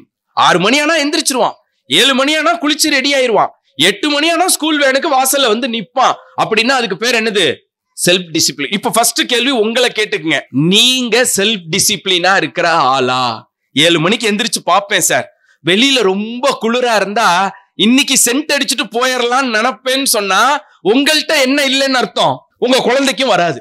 அவன் உங்களை அப்படியே கவனிச்சுட்டு இருக்கான், நீங்க என்னென்ன செய்றீங்கன்னு பாக்குறான், நீங்க என்ன பேசுறீங்கன்னு பாக்குறான். ஒரு மிகப்பெரிய எழுத்தாளர் சொன்னாரு, உங்கள் வார்த்தைகளை விட உங்கள் செயல் சத்தமாக பேசுகிறது அப்படின்னாரு. இப்ப உதாரணத்துக்கு மலர் சிஸ்டர் எடுத்துக்குவோம். நான் இந்த மீட்டிங்ல சொல்றேன், உங்களுக்கு பேரண்டிங் சம்பந்தமா எந்த டவுட் இருந்தாலும் எந்த நேரமா இருந்தாலும் என்கிட்ட கேளுங்க, நான் வந்து மக்களை மதிக்கிறவன், எனக்கு உங்களுடைய வெற்றி தான் ரொம்ப முக்கியம் அப்படின்னு பேசுறேன். மேடையை முடிச்சு இப்படி இறங்கி வரேன், அங்கேருந்து மலர் சிஸ்டர் வந்து, சார் இந்த 5 வகை பெற்றோர்கள் சொன்னீங்களே அதுல அப்படின்னு ஏதோ ஒன்று கேட்க ஆரம்பிக்கிறாங்க. ஏமா கிளாஸ் என்ன கவனிச்ச, நீ வரும்போது ஒரு நோட்டு பேனை எடுத்துட்டு வந்து எழுதிருக்க வேண்டாமா, ஒன்னொன்னையும் டவுட் கேட்பியா, போய் உட்காருமா அப்படின்னு சொல்றேன்னு வச்சுக்கங்க. நான் மேடையில சொன்னதை நம்புவாங்களா, கீழே நடந்துகிட்டதை நம்புவாங்களா? உங்க குழந்தைகள் உங்க செயலை தான் படிக்கிறாங்களே தவிர உங்க வார்த்தைகள்ல இருந்து எதுவும் படிக்கிறது இல்ல. நீங்க செல்ஃப் டிசிப்ளினா இருந்தீங்கன்னு சொன்னா நான் உத்தரவாதம் தரேன், இந்த உலகத்தை வெல்வதற்கு அந்த ஒரு பழக்கம் போதும். செல்ஃப் டிசிப்ளின் என்ன, பிடிச்சிருக்கோ பிடிக்கலையோ செய்ய வேண்டிய வேலையை செய்ய வேண்டிய நேரத்துல செய்யறது. இந்த செல்ஃப் டிசிப்ளின் ஒன்னும் கஷ்டம் இல்லைங்க. நான் என் பையனுக்கு எப்படி பழக்கி கொடுத்தேன்னு சொல்றேன். வெளியில கிளம்புறோம், சூப்பர் மார்க்கெட் கிளம்புறோம், நான் என் பையன்கிட்ட வந்து இப்படி பர்ஸை திறந்து காமிப்பேன், இங்க பாரு இவ்வளவு ரூபாய் தான் வச்சிருக்கேன், எதுக்கு வச்சிருக்கேன், இந்தந்த பொருளுக்கு தான் வச்சிருக்கேன் அப்படின்னு சொல்லி கூட்டிட்டு போவேன். அங்க வந்து அவன் கண் கலங்குவான், தேம்பி தேம்பி அழுவான். எவ்வளவு அழுதாலும் என் மனசு கரையாது. ஏன்னா இந்த 5 நிமிஷம் அழுகைக்கு பயந்து நான் எதையாவது வாங்கி கொடுத்துட்டா வாழ்நாள் முழுக்க மன உறுதி இல்லாத ஒரு மகனை தான் நான் வளர்த்தெடுப்பேன். இந்த 5 நிமிஷம் அவன் அழுதாலும் பரவாயில்லன்னு நான் மன உறுதியோட இருந்தா மன உறுதிங்கிற பழக்கம் என்கிட்ட இருந்து என் குழந்தைக்கு படிமானமாகும். என் பையன் எவ்வளவு கண் கலங்கினாலும் நான் திரும்ப திரும்ப கோவப்பட மாட்டேன். நல்லா கவனிச்சுக்கங்க. உடனே இப்படி பண்ணிடக்கூடாது. என்ன சொல்லி கூட்டிட்டு வந்தேன் அப்படின்னா நீங்க என்னவா மாறிடுறீங்க? அடிதடி பெற்றோரா மாறிடுறீங்க. நீங்க குழந்தை மைய பெற்றோரா தான் இருக்கணும். கிடைக்கலன்னா ஏங்க தானே செய்வான், ஏக்கத்துல அழதானே செய்வான். ஆனா அந்த ஏக்கம் இருக்கணும். இதுக்கு பேர் லைஃப் ஃபோர்ஸ்னு பேரு. இந்த லைஃப் ஃபோர்ஸ் இருந்தாதான் ஒரு குழந்தை ஜெயிக்கும். நான் ஏன் ஜெயிச்சேன்னு யோசிச்சு பாக்குறேன். எங்க அப்பா பஸ் கண்டக்டர், சொத்துன்னு ஒரு பைசா அவர் கொடுக்கல. ஏன்னா அவர்கிட்ட இல்ல. என் தம்பியை நான் தான் காப்பாத்தணும். என் தம்பி பார்ஷியல் பிளைண்டு, நான் தான் பார்க்கணும். என் தங்கச்சிக்கு நான் தான் கல்யாணம் பண்ணி கொடுக்கணும். எங்க அப்பா அம்மாவை நான் தான் நல்லா வச்சுக்கணும். எங்களுக்குன்னு வீடு இல்ல. எனக்குள்ள ஒரு ஃபோர்ஸ் இருந்துச்சு. வரணும், ஜெயிக்கணும், சாதிக்கணும், பங்களா கட்டணும், பிளைட்ல போற வாழ்க்கை வாழணும். இந்த என்னோட திறமை என்ன ஜெயிக்க வைக்கல, என்னோட லைஃப் ஃபோர்ஸ் என்ன ஜெயிக்க வச்சுச்சு. தவழ்ந்துட்டு இருக்கிற குழந்தை எதனால நடக்குது? அதுக்குள்ள ஒரு லைஃப் ஃபோர்ஸ் இருக்கு. எல்லாரும் இப்படி நடந்து போயிட்டு இருக்காங்களே, நம்ம மட்டும் ஏண்டா இப்படி போறோங்கிற குழந்தை தான் நிமிர ஆரம்பிக்குது, எந்திரிச்சு உட்கார ஆரம்பிக்குது, நடக்க ஆரம்பிக்குது. அப்ப குழந்தைக்கு என்ன வேணும்? லைஃப் ஃபோர்ஸ் வேணும். லைஃப் ஃபோர்ஸ்னா என்ன? ஏக்கம். உங்க குழந்தைய ஏக்கமே இல்லாம நீங்க வளர்த்தீங்கன்னா லைஃப்ல ஃபோர்ஸே இல்லாத ஒரு குழந்தைய நீங்க உருவாக்குறீங்க. என் பையனுக்கு திரும்ப வரேன். இப்ப நான் என்ன பண்றேன்? சூப்பர் மார்க்கெட் கூட்டு போறேன். அவனுக்கு இல்லைன்னு சொல்றேன். இப்ப அவன் மனசெலவுல என்ன பண்றான்? என்னப்பா எனக்கு அது வேணும் பாங்குறான். நான் சொல்றேன், எப்போதுமே ஒரு பழக்கம் வச்சுக்கோ. இது வேணும்னு கேளு, ஆனா இப்பவே வேணும்னு கேட்காத. ஒரு பொருளை காமிச்சு என்ன தெரியுமா சொல்லணும்? இப்ப இந்த கேமரா வேணும். அப்பா எனக்கும் கேமரா வேணும்பா, நானும் போட்டோ எடுக்கணும்னு ஆசை இருக்குப்பா. உன்னால எப்ப முடியுமோ அப்ப வாங்கி கொடுப்பான்னு நீ கேளு. முடிஞ்சா நான் அன்னைக்கே கூட வாங்கி கொடுப்பேன். ஆனா அது என்னோட சூழல். ஆனா நீ எப்படி கேட்கணும்? இது எனக்கு வேணும், உன்னால எப்போ முடியுமோ அப்ப வாங்கி கொடுப்பான்னு தான் கேட்கணும்னு சொல்லி என் பையன் அப்படி கேட்க ஆரம்பிச்சான். அவன் தங்கச்சிய அவனே கைட் பண்ணான். என் குழந்தை கேட்க ஆரம்பிக்கிற காலத்துல அவனே சொல்லிடுவான், இங்க பாரு அப்பாட்ட எப்போதுமே அப்படி கேட்க கூடாது. இப்ப இவனே சொன்னதுனால அவன் ஏஜ் குரூப்ல இருக்கிற 2 பேருக்கும் என்ன ஆயிடுச்சு? ஆட்டோமேட்டிக்கா அது ஹேபிட்டா வந்துருச்சு. கொஞ்சம் வளர்ந்த உடனே என்ன தெரியுமா பண்ணேன்? சர்வேஷோட இன்னும் 2 வயசு கூட ஆயிட்டான். என்ன பண்ணேன்? அதே சூப்பர் மார்க்கெட் கூட்டு போகும்போது பட்ஜெட் சொல்லிடுவேன். இந்தா 20 ரூபாய் காசு, உனக்கு 20 ரூபாய், தங்கச்சிக்கு 20 ரூபாய், என்ன வேணாலும் வாங்கிக்கங்க. ஆனா பட்ஜெட் எவ்வளவுதான்?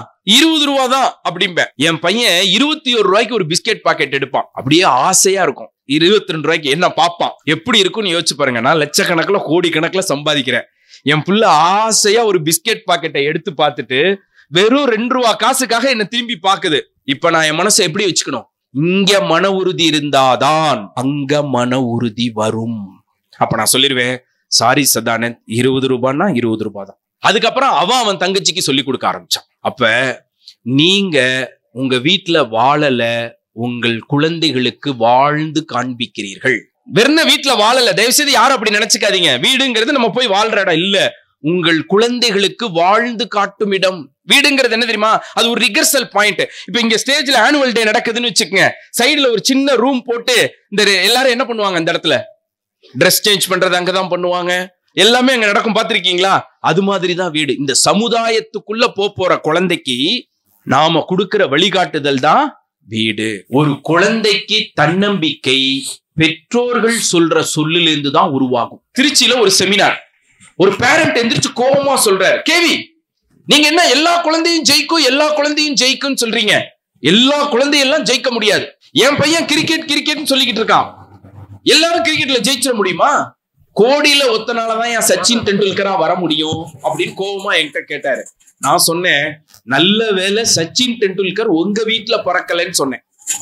சச்சின் டெண்டுல்கர் உங்க வீட்டுல பிறந்திருந்தா நீங்க என்ன தெரியுமா சொல்லிருப்பீங்க? கோடியில ஒத்தராலதான்டா கவாஸ்கரா வர முடியும் சொல்லி உங்க வீட்டுல பிறந்த சச்சின் டெண்டுல்கர் கையில எதை கொடுத்திருக்க மாட்டீங்க? பேட்டையே கொடுத்திருக்க மாட்டீங்க. நீங்க வைக்கிற நம்பிக்கை தான் குழந்தைக்கு தன்னம்பிக்கையா மாறுது. அப்படின்னா என்னோட நண்பர் என்ன பண்ணணும்? ஒவ்வொரு நாளும் சர்வேஷ் வரும்போது கட்டி பிடிச்சுக்கணும், முத்தம் கொடுக்கணும், சொல்லணும், சர்வேஷ் நீ சாதிக்க பிறந்திருக்கடா, அப்பாவோட பெருமடா நீனு அப்படின்னு சொன்னா அவனுக்கு தன்னம்பிக்கை வளரும். சூப்பர் 30 ஒரு படம் வந்துச்சு. வட மாநிலத்தை சேர்ந்த ஒருத்தர் படிக்கவே கஷ்டப்பட்டவர், ஆனா நல்ல திறமை இருந்தது. அவர் என்ன பண்ணாரு, அவராலதான் படிக்க முடியலன்னு சொல்லிட்டு கஷ்டப்படுற மாணவர்கள் 30 பேரை செலக்ட் பண்ணி அவரே சாப்பாடு கொடுத்து ஐஐடி என்ட்ரன்ஸ் எக்ஸாமுக்கு ட்ரைனிங் கொடுத்து ஐஐடில அவங்களை சேர்த்து விட்டுறாரு. அவரை பத்தி ஒரு படம் வந்துச்சு. அந்த படத்துக்கு பேரு சூப்பர் 30. அவரை பத்தி ஒரு புக்கு வந்துச்சு. அந்த புக்கு நான் படிச்சேன். அதுல ஒரு வாசகம் போட்டிருக்காரு. அவரு ஸ்கூல் டேஸ்ல இருக்கும்போது, பள்ளி மாணவனா ஒரு 8th 9th படிக்கும் போது அவங்க அப்பா என்ன பண்ணிருக்காரு, ஒரு நாள் அவரை கூப்பிட்டு அவர் காலை தொட்டு கும்பிட்டுருக்காரு. காலை தொட்டு கும்பிட்டுட்டு சொல்லியிருக்காரு, தம்பி நீ பெருசா ஏதோ இந்த உலகத்துக்கு செய்ய போறடா, அன்னைக்கு நான் இருப்பேனோ இல்லையோ இன்னைக்கே உன்னை வாழ்த்துறேன், நீ இந்த உலகத்துக்கே ஏதோ ஒரு நல்லது செய்ய போற அப்படின்னு சொல்லி பையன் காலை தொட்டு கும்பிட்டுருக்காரு. இதை நான் நியாயப்படுத்தல, சரின்னு சொல்லல, உங்களை அது மாதிரி செய்யுங்கன்னு சொல்லல. ஆனா இதுல இருந்து நீங்க என்ன எடுத்துக்கணும்னா, எந்த அளவுக்கு தன் பையன் ஒரு பெரிய ஆளாவான்னு நம்பிக்கை இருந்தா தன்னுடைய குழந்தையுடைய காலை அவர் என்ன பண்ணிருப்பாரு, தொட்டு கும்பிட்டுருப்பாரு. சிவபெருமான் முருகன்ட்ட எப்படி பாடம் கேட்டாரு, வாய் பொத்தி தான் பாடம் கேட்டார். உங்க குழந்தைய நீங்க வேல்யூ பண்ணணும், இவன் ஜெயிப்பான் நம்பணும், இவன் சாதிப்பான் நீங்க நம்பணும். இத ஒரு ரிசர்ச் பண்ணிருக்காங்க. என்ன தெரியுமா, டாக்டர்ஸ் என் பேஷண்ட் எல்லாம் கியூர் ஆயிடுவாங்கங்கிற நம்பிக்கையோட ஹேண்டில் பண்ணா பேஷண்ட்ஸ் கியூர் ஆயிடுறாங்க. அதுவே இன்னொரு டாக்டர் இந்த கிரிட்டிக்கல் ஸ்டேஜ்ல வந்திருக்காங்க, இது இன்னும் 10 நிமிஷத்துல போயிடும் அப்படி நினைச்சுக்கிட்டு ஹேண்டில் பண்ணா அவங்க போயிடுறாங்க.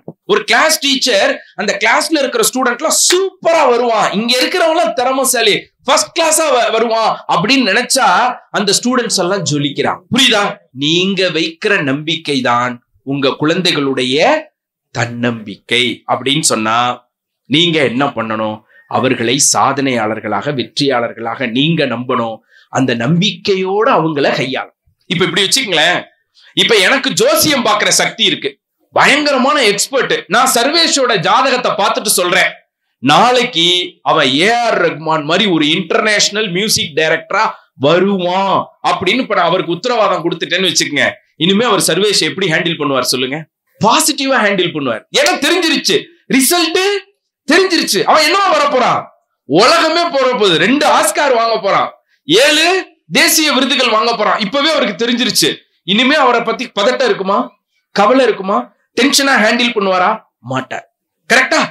நான் என்ன சொல்றேன், ஜெயிப்பேன்னு தெரிஞ்சா நம்புவேன்னு சொல்றீங்க, நான் சொல்றேன் நம்புங்க, உங்க குழந்தை ஜெயிக்கும். அவ்வளவுதாங்க வித்தியாசம். நம்ம 2 பேர் பேசுறதுக்கும் அவ்வளவுதான் வித்தியாசம். பசங்க இருந்து செல்போன் டோட்டலா தவிர்க்கணும்னா அதுக்கு என்ன வழி நாங்க செஞ்சா கரெக்டா இருக்கும்? நீங்க தவிர்க்கணும், அவ்வளவுதான் சார், சிம்பிள். செல்போனை நீங்க தவிர்க்கணும். ஏன் தெரியுமா, நீங்க செயல் மூலம், உதாரணத்துக்கு குழந்தை சாப்பிட மாட்டேங்குது, அப்ப நீங்க என்ன தெரியுமா லஞ்சம் கொடுப்பீங்க?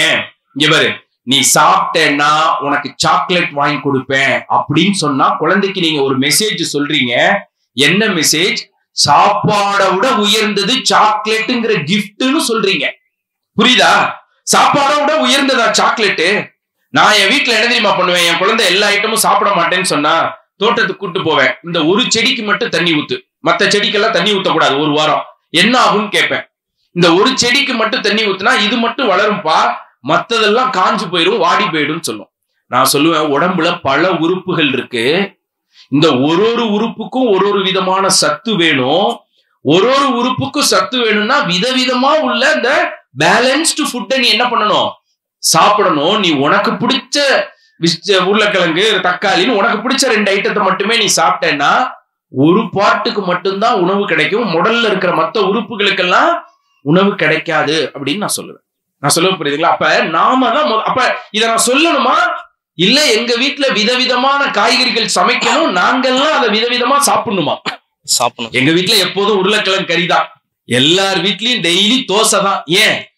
இன்னைக்கு ஞாயிற்றுக்கிழமை கிரைண்டர் போட்டுட்டா அடுத்த 1 வாரத்துக்கு எந்த கவலையும் இல்லை. அப்படித்தானே நினைக்கிறோம். எப்ப அப்படி நினைக்கிறோமோ குழந்தைங்களுக்கு ஃபுட் ஹேபிட் வரவே வராது. ஃப்ரிட்ஜே யூஸ் பண்ணக்கூடாதுங்க, ஃப்ரிட்ஜே யூஸ் பண்ணக்கூடாது. கண்டிப்பா இட்லி தோசை மாவு செய்யவே கூடாது. அப்புறம் நாங்க இருக்கிற அவசரத்துல இருக்கிற இந்த உலகத்திலேயே அதிக ஹார்ட் அட்டாக் காலையில தான் வருதான். எப்ப இவங்க ஸ்கூலுக்கு கிளப்பும் போது நிறைய வீட்டுல இந்த ஸ்கூலுக்கு கிளப்புற நேரத்தை அவ்வளவு பதட்டமா வச்சுக்கிறாங்க. அப்படிதானே? அப்படிலாம் இல்ல. அப்ப மொபைல் போன்ல பொறுத்தவரை ஒரு லாஜிக் பிக்ஸ் பண்ணுங்க. Mobile fasting, net fasting, Sunday ஆனா நாங்க மொபைல் எடுக்க மாட்டோம். 8 மணிக்கு மேல நெட் ஆஃப் பண்ணிடுவேன். நைட் 8 மணியா நான் என்ன பண்ணிடுவேன், ஆஃப் பண்ணிடுவேன். குழந்தைங்களை ஸ்கூலுக்கு அனுப்பிச்சதுக்கு அப்புறம் 8 மணிக்கு தான் எடுப்பேன். போனை எல்லா ஆக்சஸ்க்கும் வர மாதிரியான இடத்துல வைக்காதீங்க, ஒரு ஹைட்டான இடத்துல வைங்க, பீரோல்ல வைங்க. குழந்தை கேட்கும்போது குறிப்பிட்ட டைம் மட்டும்தான் மொபைல் அப்படின்னு சொல்லிடணும். இந்த டைம் மட்டும்தான் 6 to 7 மட்டும்தான். இப்போ உனக்குப்பா அப்படின்னா நீங்க சொல்லணும், அப்பா பாரு நான் என்ன பாக்குறேன்னு பாரு, பிசினஸ் சம்பந்தமா அந்த மெயில் தான் பாக்குறேன். உண்மையிலே அதை நீங்க பாத்துருக்கணும். நீங்க ரீல் பார்த்தா அவன் கண்டுபிடிச்சிருவானா மாட்டானா, நீங்க சிரிக்கிற சிரிப்புலயே கண்டுபிடிச்சிருவான். ஒரு நாள் நான் என் பொண்ணு பேசிட்டே இருந்துச்சு, என்கிட்ட சொன்னிச்சு, அப்பா இப்ப நான் என்ன சொன்னேன்னு சொல்லு அப்படின்னுச்சு. அப்ப அது கண்டுபிடிச்சிருச்சு, நீ இங்க உட்கார்ந்து இருக்க, ஆனா நீங்க இல்ல, நீ எங்கேயோ போயிட்ட. புரியுதுங்களா? அப்ப குழந்தைக்கு நம்ம உட்கார்ந்து இருக்கிற பொசிஷன்லயே நம்ம ரீல் பாக்குறோமா மெயில் பாக்குறோமா தெரிஞ்சிடும். நீங்க வாழ்ந்து காட்டுங்க, அவங்க அதை பின்பற்றுவாங்க. இப்போ காலையில் எந்திரிச்சோடனே பசங்களுக்கு எந்த மாதிரி பாசிட்டிவா நம்ம பேசினா கரெக்டா இருக்கும்? நீங்க முதல்ல அவங்களுக்கு கொடுக்க வேண்டியது எமோஷனல் சப்போர்ட் தான். இப்ப போட வேண்டிய விதை என்னதான், நமக்குன்னு அப்பா இருக்காங்க, நமக்குன்னு அம்மா இருக்காங்க. அதை எப்படி எல்லாம் உணர்த்த முடியும் தெரியுமா? ஃபர்ஸ்ட் அவங்க பேசுற உப்பு சப்பு இல்லாத விஷயத்த சுவாரஸ்யமா கேட்கணும். உங்களுக்கு தான் அது உப்பு சப்பு இல்லாத விஷயம், அவனுக்கு அது உலகம். ரைட்? இப்ப நம்ம பேசிக்கிட்டு இருக்கோமே, இந்த குழந்தைங்களுக்கு எல்லாம் என்ன புரியும்? இவங்க என்னமோ பெண்ணாத்திக்கிட்டு இருக்காங்கடா, அந்த ஆள் ஏதோ சொல்லிக்கிட்டு இருக்காரு, இவங்களும் அதுக்கு போய் கை தட்டிக்கிட்டு இருக்காங்க, என்னடா நடக்குது இங்க கொடுமை, அப்படிதானே அவங்க உட்கார்ந்து இருக்காங்க. ஆனா பாருங்க, உங்களுக்கு சப்போர்ட்டா உட்கார்ந்து இருக்காங்க. இல்ல, நாம என்ன பண்ணணும்னா, குழந்தைங்க ஏதாவது சொல்லும் போது ஆர்வமா கேட்கணும். அதுல இருந்து ஒரு கேள்வி கேட்கணும். அப்படியா, இன்னைக்கு ஸ்கூல்ல நடந்துச்சா, எத்தனை பேர் கலந்துக்கிட்டீங்க, அப்படியா, நீ மட்டும் உனக்கு மட்டும் ஒண்ணு மட்டும் எந்திரிச்சு நிக்க சொன்னாங்களா, வெரி குட் அப்படின்லாம் சொல்லணும், பேசணும். அதை ரசிக்கிறீங்கன்னு உணர்த்தணும். உணர்த்தும் போது நீங்க அந்த கதையை கேட்கல, நீங்க குழந்தைக்கு ஒரு விஷயத்த கன்வே பண்றீங்க, நீ முக்கியமான நபர் அப்படின்னு கன்வே பண்றீங்க.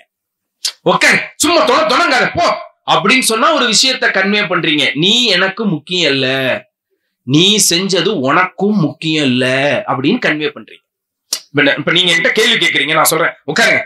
எத்தனை கேள்வி நீங்களே கேட்பீங்க, உட்காருங்க, நிஜமா தான் சொல்றேன் உட்காருங்க அப்படிங்கிற. இப்ப எப்படி இருக்கும், வெள்ளவா இந்த பெண்ணகரம் கேட்ட நீ எப்படி தாண்ட தோணுதா இல்லையா? அந்த பிஞ்சு உள்ளத்துக்கு எவ்வளவு தேவை. நான் என்ன சொல்லுவேன், குழந்தைகள்கிட்ட தயவு செய்து கோவப்படாதீங்க. இப்ப நல்ல கொதிக்கிற தண்ணி இருக்கு, நான் குடிக்க கேட்டேன், மேடம் என்ன பண்ணாங்க, நல்ல கொதிக்கிற தண்ணியா வேணும், மேடையில வச்சிருக்க மேடம், ஆறுனதுக்கு அப்புறம் நான் குடிச்சுக்கிறேன்னு சொன்னேன். ஆனா இவங்க என்ன பண்ணிட்டாங்க, கொண்டு வரும்போது என் பக்கத்திலேயே நின்றுட்டு இருக்காங்க, நான் நகர்ந்தா தானே வைக்க முடியும்னு. நான் எதாச்சியா திரும்பிட்டு அந்த தண்ணி கொட்டி ஏன் காலில் பட்டுருச்சு. எப்படிங்க தவிப்பேன், கொதிக்கிற தண்ணி இல்லையா? இதையே யோசிச்சு பாருங்க. இப்படி திரும்புறேன், இங்க ஒரு குட்டி குழந்தைய கேம் கொடுக்கறதுக்காக கூப்பிட்டேன், அந்த குழந்தை மேல அந்த தண்ணி கொட்டிருச்சு, எப்படி தவிக்கும்? அப்ப நல்லா தெரிஞ்சுக்குங்க, குழந்தைகள்கிட்ட கோவப்படாதீங்க, குழந்தைகள்கிட்ட கோவப்படாதீங்க. அதிகம் கோவப்பட்டு அதுக்கு ஆளாகிற குழந்தைகள் தாழ்வு மனப்பான்மையோட தான் வளருவாங்க, தன்னை லோவா தான் ஃபீல் பண்ணுவான். இப்ப இவருக்கு எந்திரிச்சு கேள்வி கேட்கிறாரு, நம்ம எல்லாம் ஒரு கைத்தட்டல் கொடுக்கலாமா, நல்ல கைத்தட்டல் கொடுக்கலாமா? இப்ப அவர் எப்படி ஃபீல் பண்ணுவாரு, பிரைடா ஃபீல் பண்ணுவாரு. உட்காருங்க சும்மா எப்ப பார்த்தாலும் அப்படின்னு சொல்றேன். இப்ப பிரைடா ஃபீல் பண்ணுவாரா, லோவா ஃபீல் பண்ணுவாரா? இப்ப நீங்க குழந்தைங்களை என்னவா ஃபீல் பண்ண வைக்க போறீங்கன்னு யோசிங்க. ஒரு நாள் எந்திரிச்ச போதும் உன்னை ஹக் பண்ணிட்டு நீங்க என்ன தெரியுமா சொல்லணும், நீ என்னோட கிஃப்ட் அப்படின்னு சொல்லணும். நான் என் பையனை சின்ன வயசுல இருந்து சொல்லியிருக்கேன், நீ இந்த உலகத்தை மாத்த பிறந்திருக்கடா, அப்பா என் வாழ்க்கைக்காக வாழ்ந்தேன், எனக்கு சம்பாதிக்கணும், என் குடும்பத்துக்கு சம்பாதிக்கணும்னு வாழ்ந்தேன், நீ அப்படி பிறக்கலடா, இந்த உலகத்தை மாத்துறதுக்காக நீ பிறந்திருக்கடா அப்படின்னு ஒவ்வொரு நாளும் சொல்லுவேன். என் பையன் சொல்லுவான், சும்மா நீ சொல்றப்பா, என்கிட்டலாம் அப்படி ஒண்ணும் இல்லப்பா அப்படின்பா. ஆனா போன வாரம் நாங்க உட்காந்து பேசிட்டு இருக்கோம், வீட்டுக்குள்ள ஒரு ஸ்ட்ராட்டஜி இருக்கணும், ஸ்ட்ராட்டஜி இல்ல மிஷன் இருக்கணும், வீட்டுக்குன்னு சில கொள்கைகள் இருக்கணும். வீடுன்னா என்னன்னு நாங்க ஒரு கலந்துரையாடல் வச்சுட்டு இருக்கோம், நானு, என் ஒய்ஃப், என் பையன், பொண்ணு எல்லாரும் பேசுறோம். அப்ப ஒவ்வொருத்தரும் சொல்றேன், நான் சொல்றேன், வீடுன்னா என்ன இடம் தெரியுமா, 4 நபர்கள் அவங்க முழு வளர்ச்சி அடைய மத்த 3 பேரும் உதவி செய்யற இடம். இப்படி ஒன்னொன்னு ஒருத்தர் ஸ்டேட்மெண்ட் சொல்லிட்டு இருக்கோம், இப்படி டிஸ்கஷன் நடக்குது. அதுல ஒரு டிஸ்கஷன்ல நான் சொல்றேன், வீட்டுக்கு கெஸ்ட் வந்தா நம்ம எல்லாம் ரொம்ப நாகரிகமா நடந்துக்குவோம், கரெக்டா? வீட்டுக்கு கெஸ்ட் வந்தா சர்வேஷ் நான் எப்படி தெரியுமா கூப்பிடுவேன், சர்வேஷ் தங்கம் எங்க இருக்க அப்படின்னு கூப்பிடுவேன். ஏன் எங்க வீட்டுக்கு சீனியர் பிரின்சிபல் வந்திருக்காரு. அப்ப சர்வேஸ கூப்பிடுற பாணியே மாறிடும். சர்வேஸ் குட்டி இங்க வா, அங்கிள் வந்திருக்காங்க பாரு அப்படிமே. அப்ப அவன் என்ன சொல்லுவான், அம்மா இதோ வந்துட்டேம்மா அப்படிம்பா. இதெல்லாம் எப்ப வீட்டுக்கு கெஸ்ட் வந்தா. வீட்டுல கெஸ்ட் இல்லைன்னா நான் என் குழந்தைய எப்படி தெரியுமா கூப்பிடுவேன், எருமை எங்க இருக்க நீனு அப்படிமே. போ, எப்ப பார்த்தாலும் நீ கத்திக்கிட்டே இருக்க அப்படிம்பா. கரெக்டா? இந்த எக்ஸாம்பிள சொல்லிட்டு நான் என் பையன்கிட்ட கேக்குறேன், சதானந்த் கெஸ்ட் வந்தாங்கன்னு சொன்னா நம்ம எல்லாம் ரொம்ப நயத்தகு நாகரிகத்தோட நடந்துக்கிறோம், நம்ம மட்டும் வீட்டுல இருக்கும்போது அப்படி நடந்துக்க மாட்டேங்கிறோமே, நம்ம மற்றவர்களுக்கு கொடுக்கிற மதிப்பை நமக்கே ஒருவேளை கொடுத்துக்க மாட்டேங்கிறோமா அப்படின்னு நான் கேக்குறேன். என் பையன் அதுக்கு பதில் சொல்ல ஆரம்பிச்சான். எனக்கும் என் ஒய்ஃபுக்கும் கண்ணுல இருந்து அப்படியே தண்ணி கொட்டுது. அப்படி சிந்திக்கிறான். அவனோட சிந்தனை அவ்வளவு ஷார்ப்பா இருக்கு. நான் சொன்னேன், சதானந்த் நான் சொல்லும் போது நம்பல, இந்த உலகத்தை நீ ஒரு நாள் மாத்துவடான்னு, இப்ப எனக்கு அதோட அடையாளம் தெரியுதுடா அப்படின்னு சொன்னேன். ஒவ்வொரு நாளும் அதை குழந்தைகளுக்கு நம்ம என்ன பண்ணணும், உணர்த்தணும். உணர்த்தினா நிச்சயமா உங்க குழந்தைங்க ஜெயிப்பாங்க, உலகத்தை வெற்றி பெறுவார்கள், இந்த உலகத்தில் சாதிப்பார்கள். இந்த குழந்தைங்க உலகத்துக்கு வர்றது அப்பா அம்மா தான் முக்கியம். ஆனா குழந்தைங்களுக்கு வந்து அப்பா அம்மாவை தாண்டி ஒரு உலகம் இருக்குன்னு நம்ம புரிய வைக்கணும். குழந்தைங்களுக்கு, என்னோட குழந்தைங்களுக்கு நான் ஒரு 3 விஷயம் தான் சொல்லி வளர்க்குறேன். பொய் சொல்லக்கூடாது, திருடக்கூடாது, மத்தவங்களை வந்து ஏமாத்தி தப்பான வழியில போகக்கூடாது அப்படின்னு நான் சொல்லி வளர்க்குறேன். அந்த குழந்தைங்க முடிஞ்ச அளவுக்கு அவங்க என்ன கத்துக்கலாங்களோ அதை கத்துக்கலட்டும். ஆனா நம்மளா வந்து திணிக்க கூடாது, இத கத்துக்கோ அதை கத்துக்கோன்னு நம்ம திணிக்க கூடாது. அவங்களுக்கு முடிஞ்ச அளவுக்கு கத்துக்கலட்டும். ஏன்னா நடக்கும்போது வந்து அவங்க வந்து விழுந்து எந்திரிச்சுதான் நடக்கிறாங்க, ஸ்ட்ரைட்டா வந்து அவங்க வந்து நடக்கல. அதே மாதிரிலாம் நான் என் குழந்தைங்களுக்கு சொல்லுவேன், சரியா தப்போ நீ செய், அதுக்கடுத்து நீ வந்து அதுல என்ன தப்பு இருக்குன்னு நீ புரிஞ்சு நடந்துக்கோ அப்படின்னு நான் சொல்றேன். அதை சொல்றதுக்கு தான் பேரண்ட்ஸ் இருக்கணும். தூக்கி விட போக வேண்டாம். நான் சொல்றது புரியுதுங்களா? பேரண்ட்ஸ்னா எனி டைம் அவங்களை என்ன பண்ணக்கூடாது, பேம்பர் பண்ணக்கூடாது. ஆனா எழுந்து வந்ததுக்கு அப்புறம் சொல்லணும், நீ எந்திரிச்சிருவேன்னு தெரியும்டா, அந்த நம்பிக்கை எனக்கு இருந்துச்சு, அதனாலதான் நான் உட்கார்ந்து இருந்தேன்னு சொல்லணும். அவங்க ஒரு பெரிய விஷயத்த சொன்னாங்க, தாவோல சொல்லியிருக்காங்க ஒரு சித்தாந்தம். அந்த தாவோல ஒரு ஃபார்முலா இருக்கு, என்ன தெரியுமா? எலும்பிச்சை பழத்தில் இருந்து எலும்பிச்சை சாரெடுங்கள். மேடம் டென்ஷன் ஆயிட்டாங்க, இது எதுக்கு சார் தாவோ சொல்லணும்? நானே சொல்லுவேன், எலுமிச்சம் பழத்துல இருந்து என்ன சாறு தான் வரும், எலுமிச்சை சாறு தான் வரும், இது எதுக்கு சார் தாவோ சொல்லணுங்கிறாங்க. ஆனா இப்படி சொன்னா புரியுது. ஆனா நம்ம குழந்தைங்க விஷயத்துல நம்ம குழந்தைங்க என்னவா இருக்காங்கன்னே தெரிஞ்சுக்காம அவங்கள இன்னொன்னு ஆக்கணும்னு நம்ம நினைக்கிறோம்.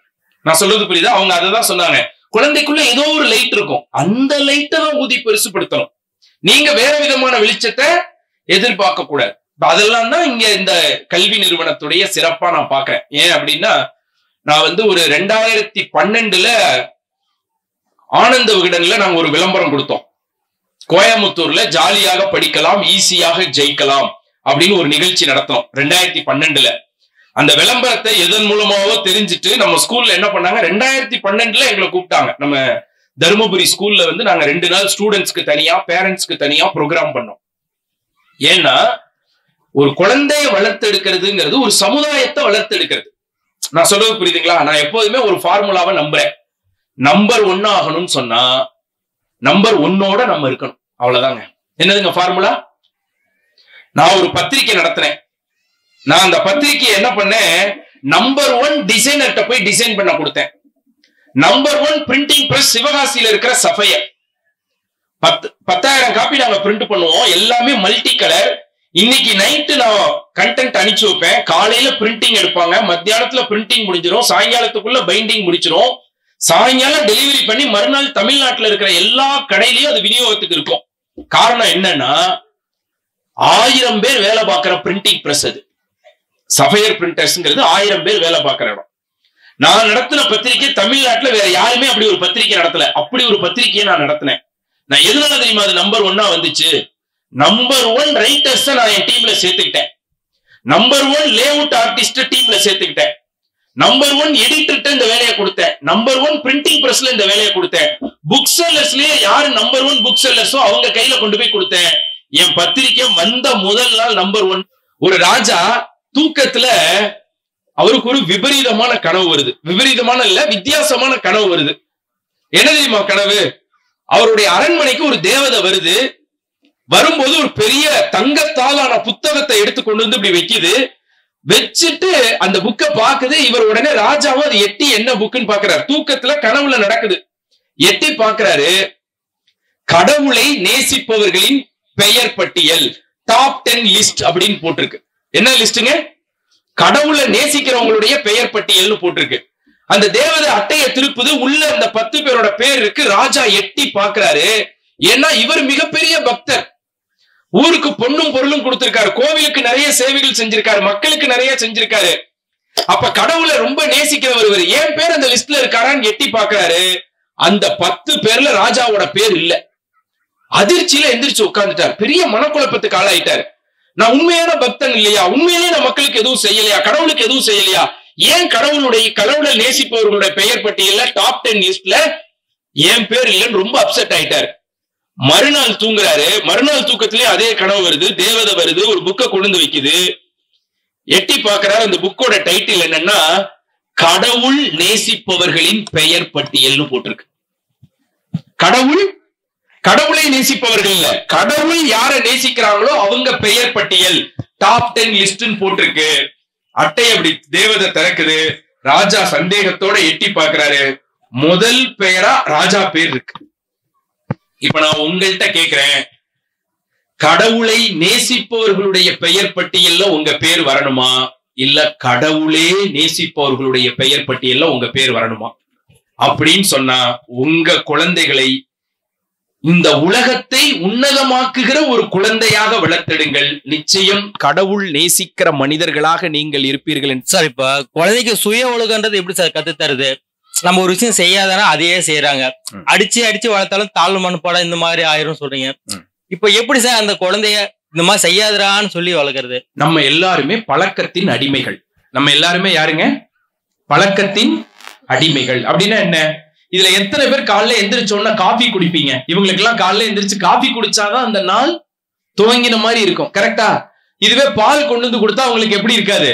அந்த நாள் ஸ்டார்ட் ஆன ஃபீலே இருக்காது. நம்ம எல்லாருமே பழக்கத்தின் அடிமைகள். பொதுவா குழந்தைங்க எதையுமே எங்க கத்துக்குவாங்கன்னா அவங்க பியர் குரூப்ல இருந்து கத்துக்குவாங்க, அவங்க ஏஜ்ல இருக்கிறவங்க கிட்ட இருந்து கத்துக்குவாங்க. கரெக்டா? இப்ப நீங்க குழந்தைங்களுக்கு என்ன இம்ப்ரெஷன் ஏற்படுத்துறீங்கிறத பொறுத்து எவ்வளவு நாள்ல அதை திருத்திக்குவாங்கிறது இருக்கு. ஒரு சின்ன எக்ஸாம்பிள் சொல்லிட்டு நான் அதுக்கு விளக்கம் சொல்றேன். என் பையன் என்ன பண்ணா, இந்த சர்வே ஸ்டேஜ்ல இருக்கும்போது கொஞ்சம் அப்பதான் பேச ஆரம்பிச்சிருப்பான். இதோட ஒரு வயசு கம்மியா இருப்பான்னு வச்சுக்கங்க. எங்கேயோ போய் போடா விளக்கண்ணங்கிற வார்த்தையை பிடிச்சுக்கிட்டான். எந்த வார்த்தை? போடா விளக்கண்ண. மழலை குரல்ல யார் வந்தாலும் என்ன சொல்லுவான்? போடா விளக்கண்ண அப்படிம்பான். எங்க அப்பா ஸ்ட்ரிக்டா இருப்பாரு, இன்னி வரைக்கும் ஒரு ஸ்ட்ரிக்டா தான் இருக்காரு. ஆனா பேரன் கிட்ட மட்டும் போய் என்ன பண்ணுவாரு, ஆசையா கேட்பாரு. வெளியில போகும்போது, சதானந்த் தாத்தாவை பார்த்து ஒரே ஒரு தடவை சொல்லுடா அப்படிம்பாரு. எதை? போடா விளக்கண்ண அப்படின்னு. இவன் சொல்லிவிட்டு விளையாட ஆரம்பிச்சிருவான். எங்க அப்பாவுக்கு மனசுக்கு பத்தலைன்னு வச்சுக்கங்க, திரும்ப கேட்பாரு, டேய் இன்னும் ஒரு தடவை சொல்றா தாத்தாவை பார்த்து பிளீஸ்டா அப்படின்னு கெஞ்சுவாரு. ஆனா விளையாடுற இன்ட்ரெஸ்ட்ல அவன் என்ன பண்ண மாட்டான், சொல்ல மாட்டான். அதனால நான் போய் என்ன பண்ணேன், எங்க அப்பா கெஞ்சறத பார்க்க என்னால மனசு கேட்கல. அதனால நான் போய் எங்க அப்பாட்ட சொன்னேன், போடா விளக்கண்ண அப்படின்னு. எங்க அப்பா சொல்லிட்டாரு, சொத்துல உனக்கு இனிமே பங்கு இல்ல அப்படின்ட்டாரு. ஏங்க, அவன் கெஞ்சிக்கிட்டு இருந்தாரு அவன்கிட்ட, அவர் கெஞ்சுறாரு, நான் போய் சொன்னேன். அவரால் அதை ஏத்துக்க முடியல. அப்ப சொல்லுலேருந்து பொருள் இல்ல, சொல்றவங்களை நீங்க என்னவா பாக்குறீங்கிறதுல இருந்து தான் பொருள் இருக்கு. புரியுதா? ரொம்ப தத்துவமா சொல்றேனா? குழந்தை உங்களை ஃப்ரெண்டா நினைக்கணும். மாற்றத்தை இன்னைக்கு சொன்ன உடனே நாளைக்கு நடந்துடணும்னு எதிர்பார்க்க கூடாது. அது ஒரு விதைய வளர்த்தெடுக்கிற மாதிரி. விதைய போட்டுட்டீங்க, இதை செய்யக்கூடாது அப்படின்னு விதைய போட்டுட்டீங்க, ஓகேயா? உடனே அது வளர்ந்துருமா? வளராது. இப்ப அவன் கேட்டிருக்கான், அதை அவன் உணரணும். உணர்ந்ததை நம்ப ஆரம்பிக்கணும். நம்பினாதான் அவன் செய்வான். அது முடிய நீங்க பொறுமையா சொல்லணும். அது முடிய நீங்க இப்ப அவர் என்ன கேட்கிறாரு, அந்த பொறுமைக்கு நான் எங்க சார் போக அப்படிங்கிறார். ஏன் பொறுமை வேணும் அப்படின்னா, குழந்தைக்கு முதிர்ச்சி அதிகமா, உங்களுக்கு முதிர்ச்சி அதிகமா அப்படிலாம் நினைக்காதீங்க. உங்களுக்கு எல்லாம் முதிர்ச்சி கிடையாது.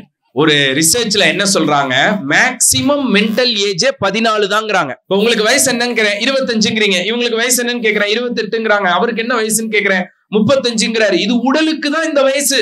மெச்சூரிட்டி இருக்கு இல்லையா, நம்மளோட மெச்சூரிட்டிக்கு அதுக்கு மேக்சிமம் வயசே 14 தாங்கிறாங்க.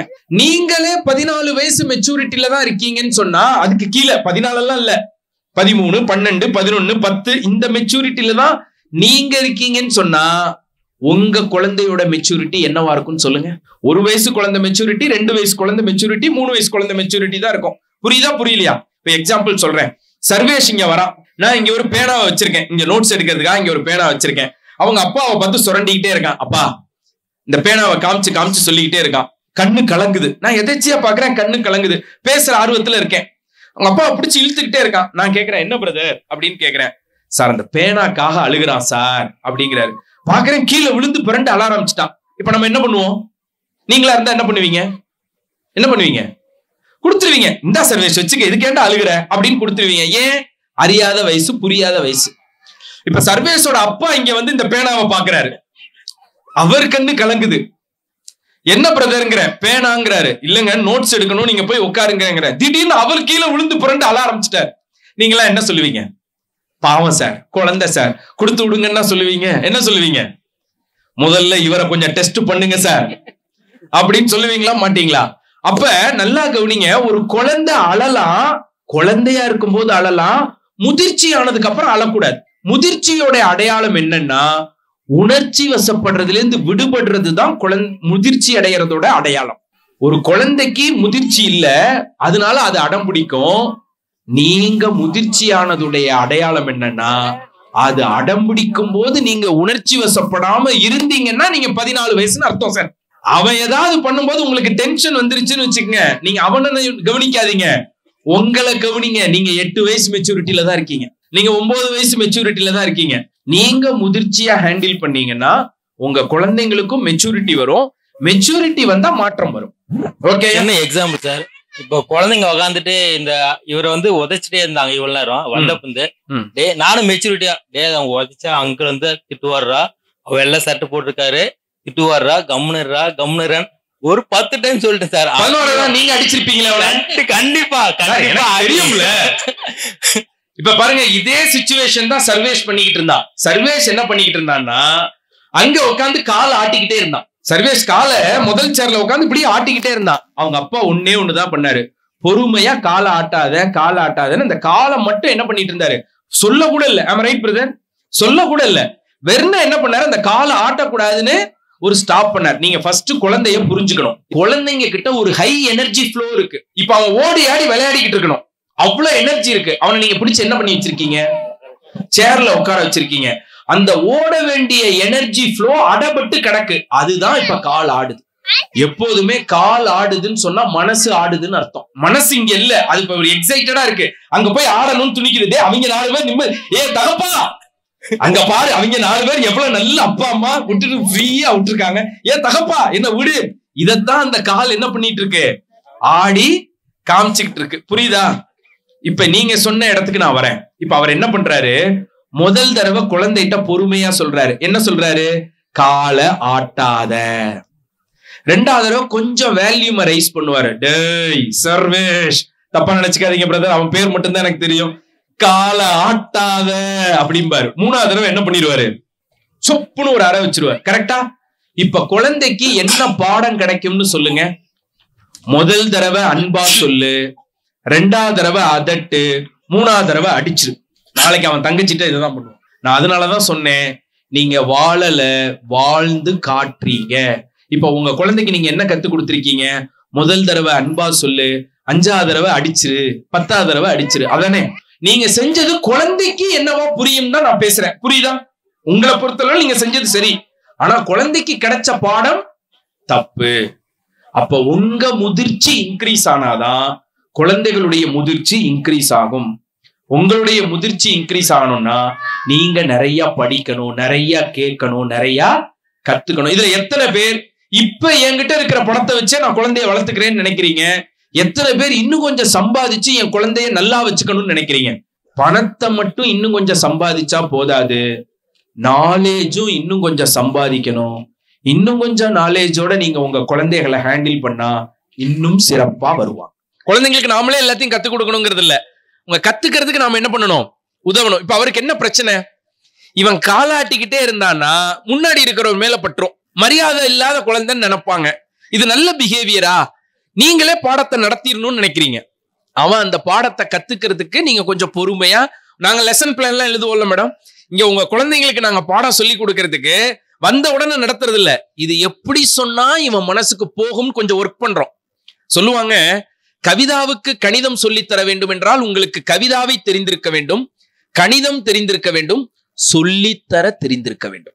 கவிதாவை தெரிஞ்சுக்கணும், கணிதத்தை தெரிஞ்சுக்கணும், சொல்லித்தர தெரிஞ்சுக்கணும். இப்ப நீங்க எதை தெரிஞ்சுக்கிட்டீங்க? முதல்ல அந்த குழந்தைய புரிஞ்சுக்குங்க. இவனுக்கு சொல்ல வேண்டியது என்ன, அதை எப்படி சொல்லணும்னு கொஞ்சம் புரிஞ்சுக்குங்க. அப்புறம் சொல்லி கொடுக்கறதுக்கு ஒரு வித்தை இருக்கு, அதை புரிஞ்சுக்குங்க. மீண்டும் உங்கள் அனைவரிடம் வாழ்த்து வணக்கமும் கூறி விடைபெறுகிறேன். நன்றி, வணக்கம்.